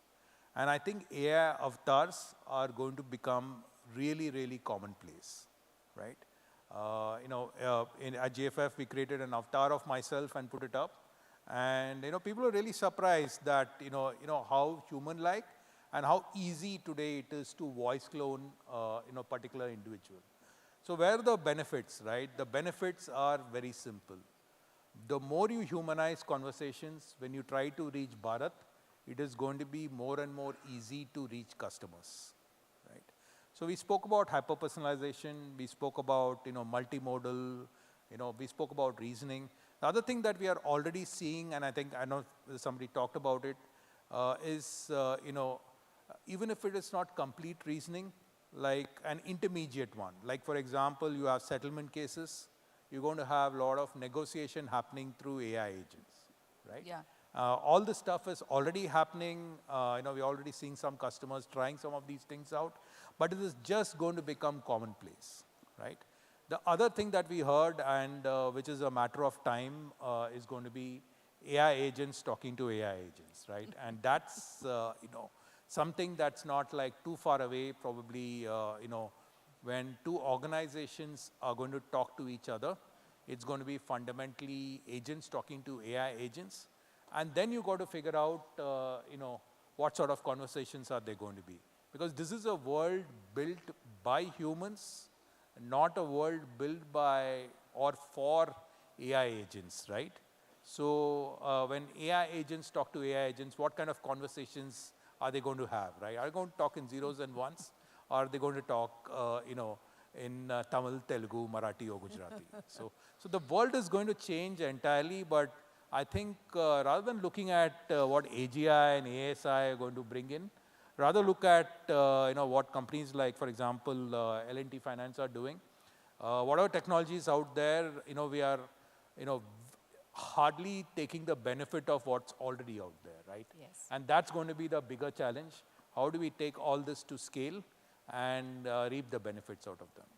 I think how to take it to scale is my next question to Sudipto. Sudipto, in the hierarchy of being nimble, if you start with fintech and then go to NBFC and then go to bank, as the size increases, the implementation of AI, be it data security or be it, the reputational risk or regulation, etc., it gets little more, a little more difficult for larger organizations to implement. You're part of a very large organization. What do you see as a challenge, and what do you see, how do you see large organizations implementing AI? Yeah, okay. So if I look at, first on adoption and all, first we'll look at how the, adoption can work, and for a large organization, it will not be much or different. First thing is data believability has to be high. Data need to be structured, because the larger part of the entire thing, if you look at, is almost like 20% is the data, how the data is structured and all. Because today we are in a world which is largely unstructured data. Data is only data. Data includes image, audio, video, everything, and profiling has to be done. So be it a large organization, small organization, data believability, if it is there, it will be addressed. Second part is the technology. Technology is largely to do with, we heard about computing, how quickly the computings are being done. That's going to make the job easy, which is about almost another 10 to 20, almost 10% of it. 70% is to the culture building, which is top down. Again, whether the organizations are building those structure of AI believability or not, that's the very, very important, getting the right skill of people. And again, for a bank perspective, if I look at today, people talk about physical bank, digital bank, voice bank. The times are there when people already started talking about AI bank. AI bank should be, at least for the next 3 to 4 years, we'll say 15 to 20% of the services are migrating into AI bank. And that's how large banks with plethora of data and the experience is going to make it. But few skill sets we have to buy, few skill sets we have to build. That's how we are going to do it. Yeah, I think that is why in L&T Finance we call ourselves as fintech at scale. So we believe that we do have nimbleness of a fintech, whereas we also are a regulated entity and we ensure that all regulations are followed and we scale basis both of them. Just last questions to both of them. What could be the, full day we have heard about AI. So what could be 2 large takeaways which you want to give to these youngsters, innovators, and our people? 2 large takeaways which you all feel, people should take with them. I think the first thing is, AI is firstly another piece of software. So do it for ROI, right? Let's not do it for academic purpose, right? And the companies I've seen that do it, try about 100 use cases. They find like 20 of them, are giving them great ROI and taking them to scale work really well. So the first thing I'll say is it's fundamentally another piece of software. Do it so that it gives you some amazing ROI, right? So for me, when I looked at largely the deep learning and the believability of AI, everybody need to think that it is like one point of time people used to know computers, right? Knowing AI is fundamental now, right? If we don't know basics of AI, it's going to be a trouble journey. AI is no more a fancy. AI is a possibility. AI is a multiplier, right? We will start thinking on that, and that's how, because throughout the day we have seen the possibilities, and that possibility is going to shape the entire thing. So there has to be an AI in each of us, and again, on the collection standpoint, AI is not collect, AI is also to care. So that's how it is going to work. So I think for me, the 2 takeaways majorly are data with empathy when you are saying we have to care, and speed with sensitivity. So ladies and gentlemen, let's have a big round of applause for these 2 lovely panelists for this good panel discussion. Thank you Ganesh, and thank you Sudipto, thank you so much.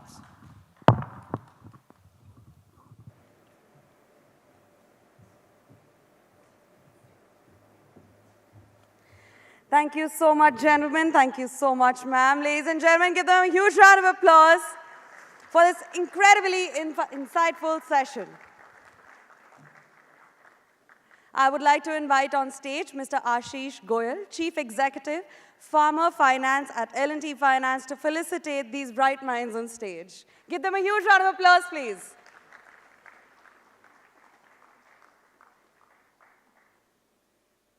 What happened? There are no more panels. Come on.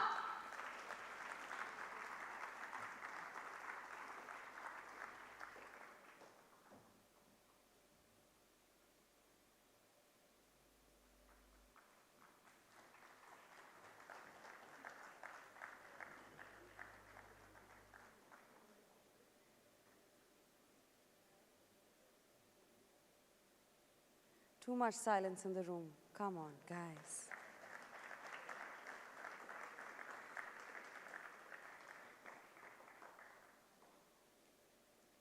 Thank you so much. You may all now take your seats. And now it's time to recognize some exceptional talent.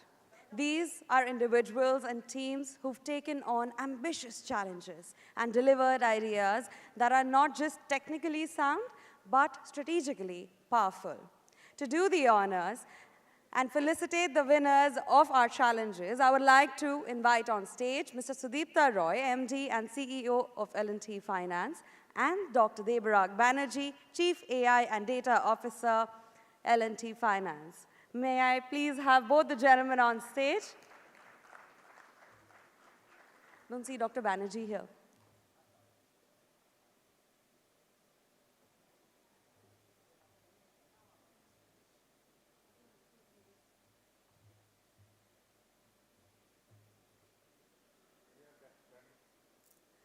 Can we have the mic?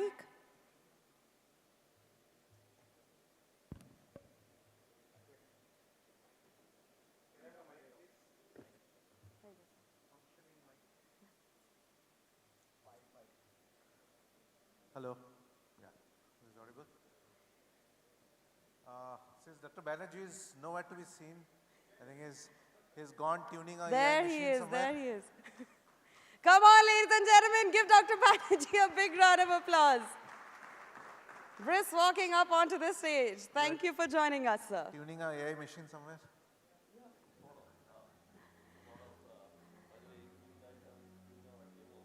Look, they're like amazing demos we have out there. All right. So based on the evaluation by the Pitch Point jury members, the following have been selected as the winners. And the winners are Spoof Sense AI and Arrowhead.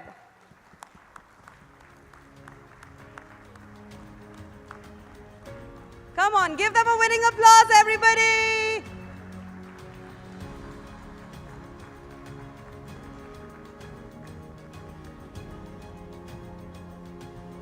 Come.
That's right. Give it up.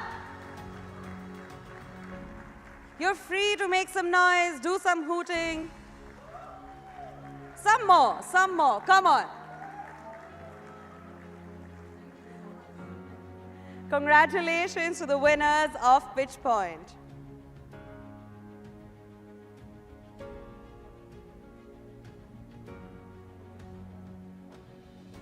And now, ladies and gentlemen, we move to the Pearl Challenge, which was launched last year at RAISE'25. And today, we have the winners here with us. Starting with the second runner-up, Amit Aki.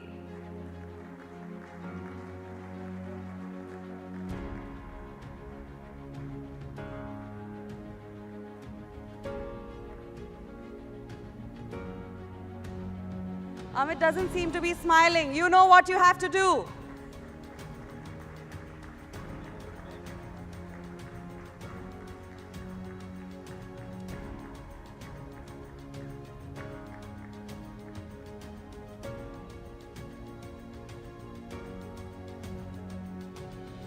Congratulations, Amit.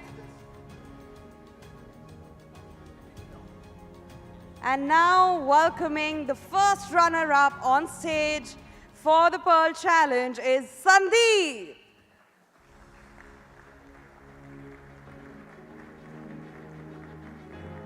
Something with the Pearl Challenge winners, they're not smiling. You have to clap for them louder, I feel. Great work done. And yes, some of you can also make some noise. Get those vocal cords active.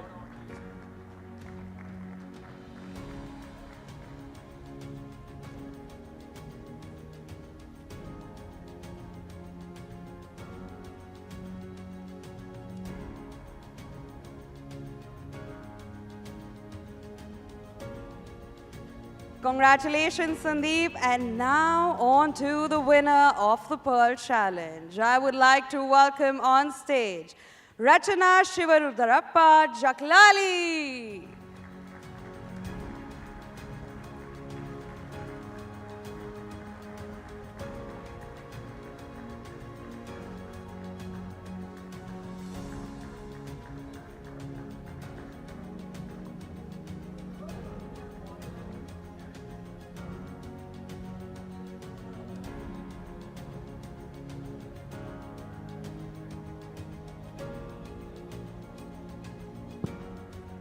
Come on, ladies and gentlemen, make some noise. Give it up for the winner of the Pearl Challenge.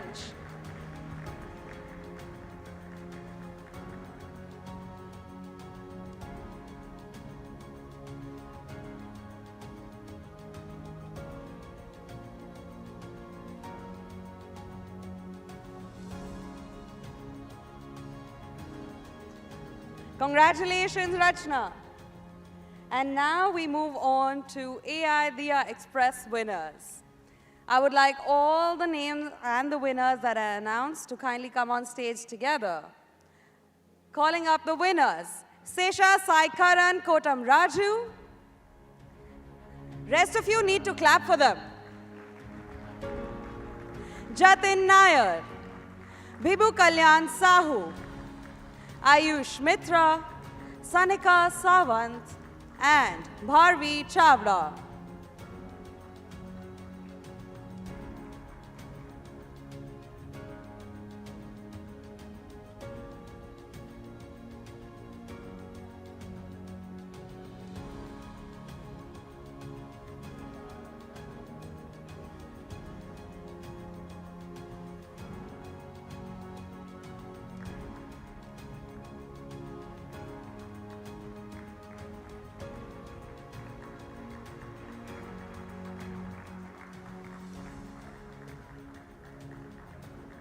Ladies and gentlemen, these are the young minds that are going to contribute in shaping the future of AI. Come on, give it up for them.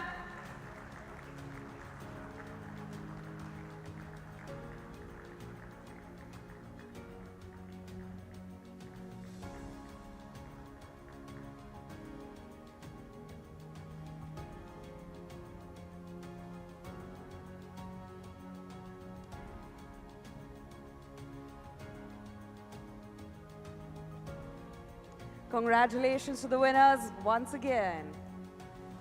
And now, ladies and gentlemen, we move on to the winners of Empower AI Showcase. And I would like to call on stage Nitin Mishra, Aniket Bhosle, and Vignesh Iyer. Give it up for them.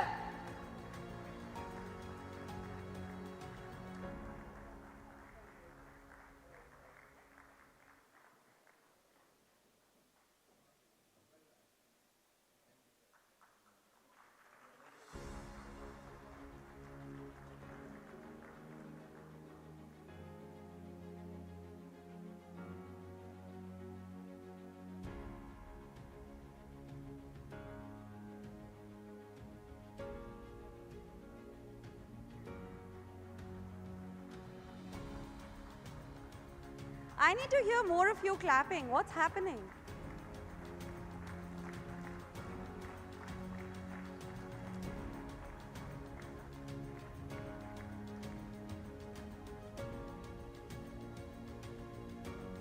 Congratulations once again to all the winners and to everyone who shared their bold ideas, challenged norms, and brought innovation to life throughout the day. Thank you so much, Dr. Banerjee. You can now take your seat. Yes. Thank you, sir. Mr. Roy, as you know, you will be remaining on stage. Ladies and gentlemen, it's been a day of insight, imagination, and impact, and none of it would have been possible without the vision and support of the leadership at L&T Finance. To officially close today's event and to share his reflection, we have Mr. Roy over here with us. Everybody put your hands together for Mr. Sudipta Roy, Managing Director and CEO of L&T Finance, for his final vote of thanks and closing address.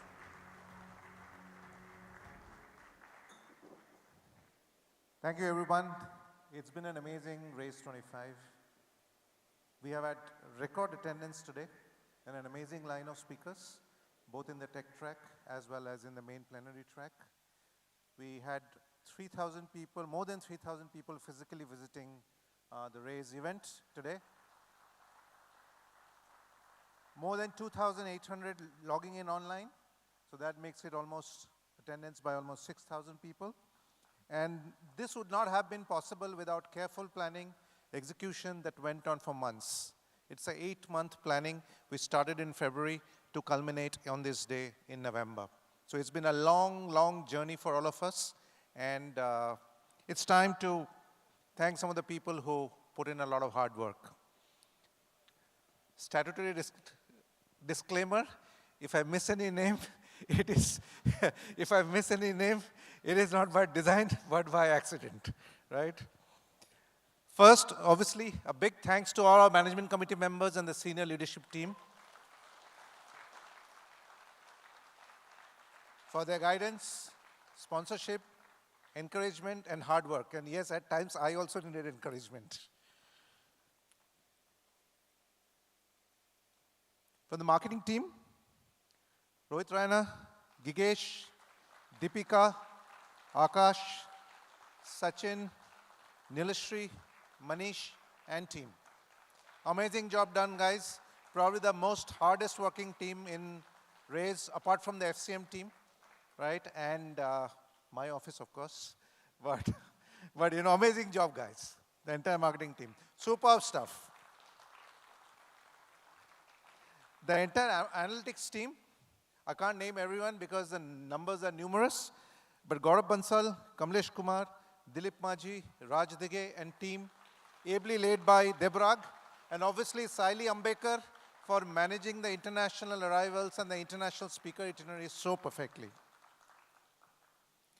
FCM team, Colonel Bhave and his team, really supermen.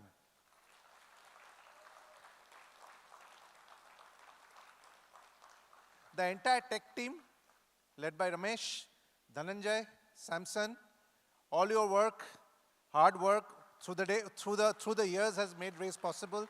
The solutions that Debrag's team develops, you guys really put flesh and skeleton to it and make it walk and live. So thanks again to all of you. HR, Nilesh Dange and his entire team for managing the entire HR aspects and employee coordination. My office, Siddharth,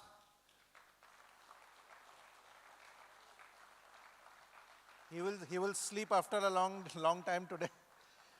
Radhika, she will also sleep after a long time today, right?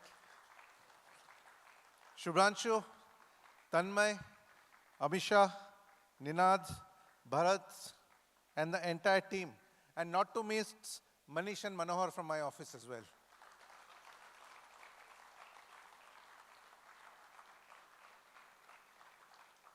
Investor Relations, Karthik, Charmi and Pratik, and Qazi Zaman for his continuous guidance throughout this entire event. Uday and Pratik in Jinesh's team for managing the VIP attendees together with the other members of other MC management committee teams. Obviously, the names are too large. I can't take all the names here.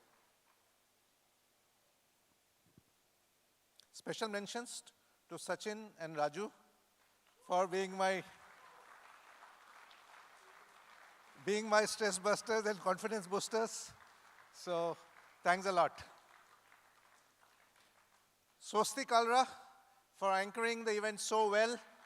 She did it so well last year that we thought we didn't have any hesitation in getting her back for this year as well, right? And last but not the least, the Showbiz team for anchoring this so well. You know, it's been a fabulous execution, a large, complex execution. This has gone amazingly well. The ET Now team, who is our broadcast partner, thank you for partnering on this with us. And the entire Geo World Center team for having anchored and supported us so well. We'll be back bigger and better next year. Thank you so much. Have a great evening. And to all the lovely audience there, thank you for coming and gracing us. And we'll see you next year again for a larger and bigger and better edition of RAISE'26. Thank you. Good night.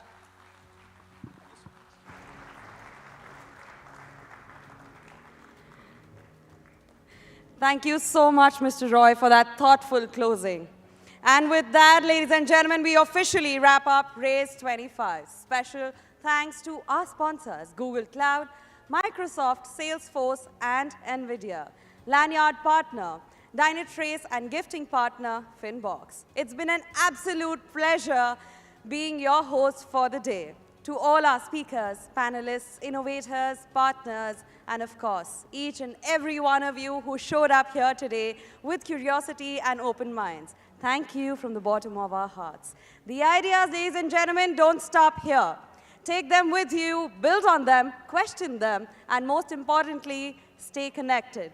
Until next time, I am Swastika Ra signing off, wishing you all to stay bold and brilliant. And thank you once again for being a part of RAISE'25.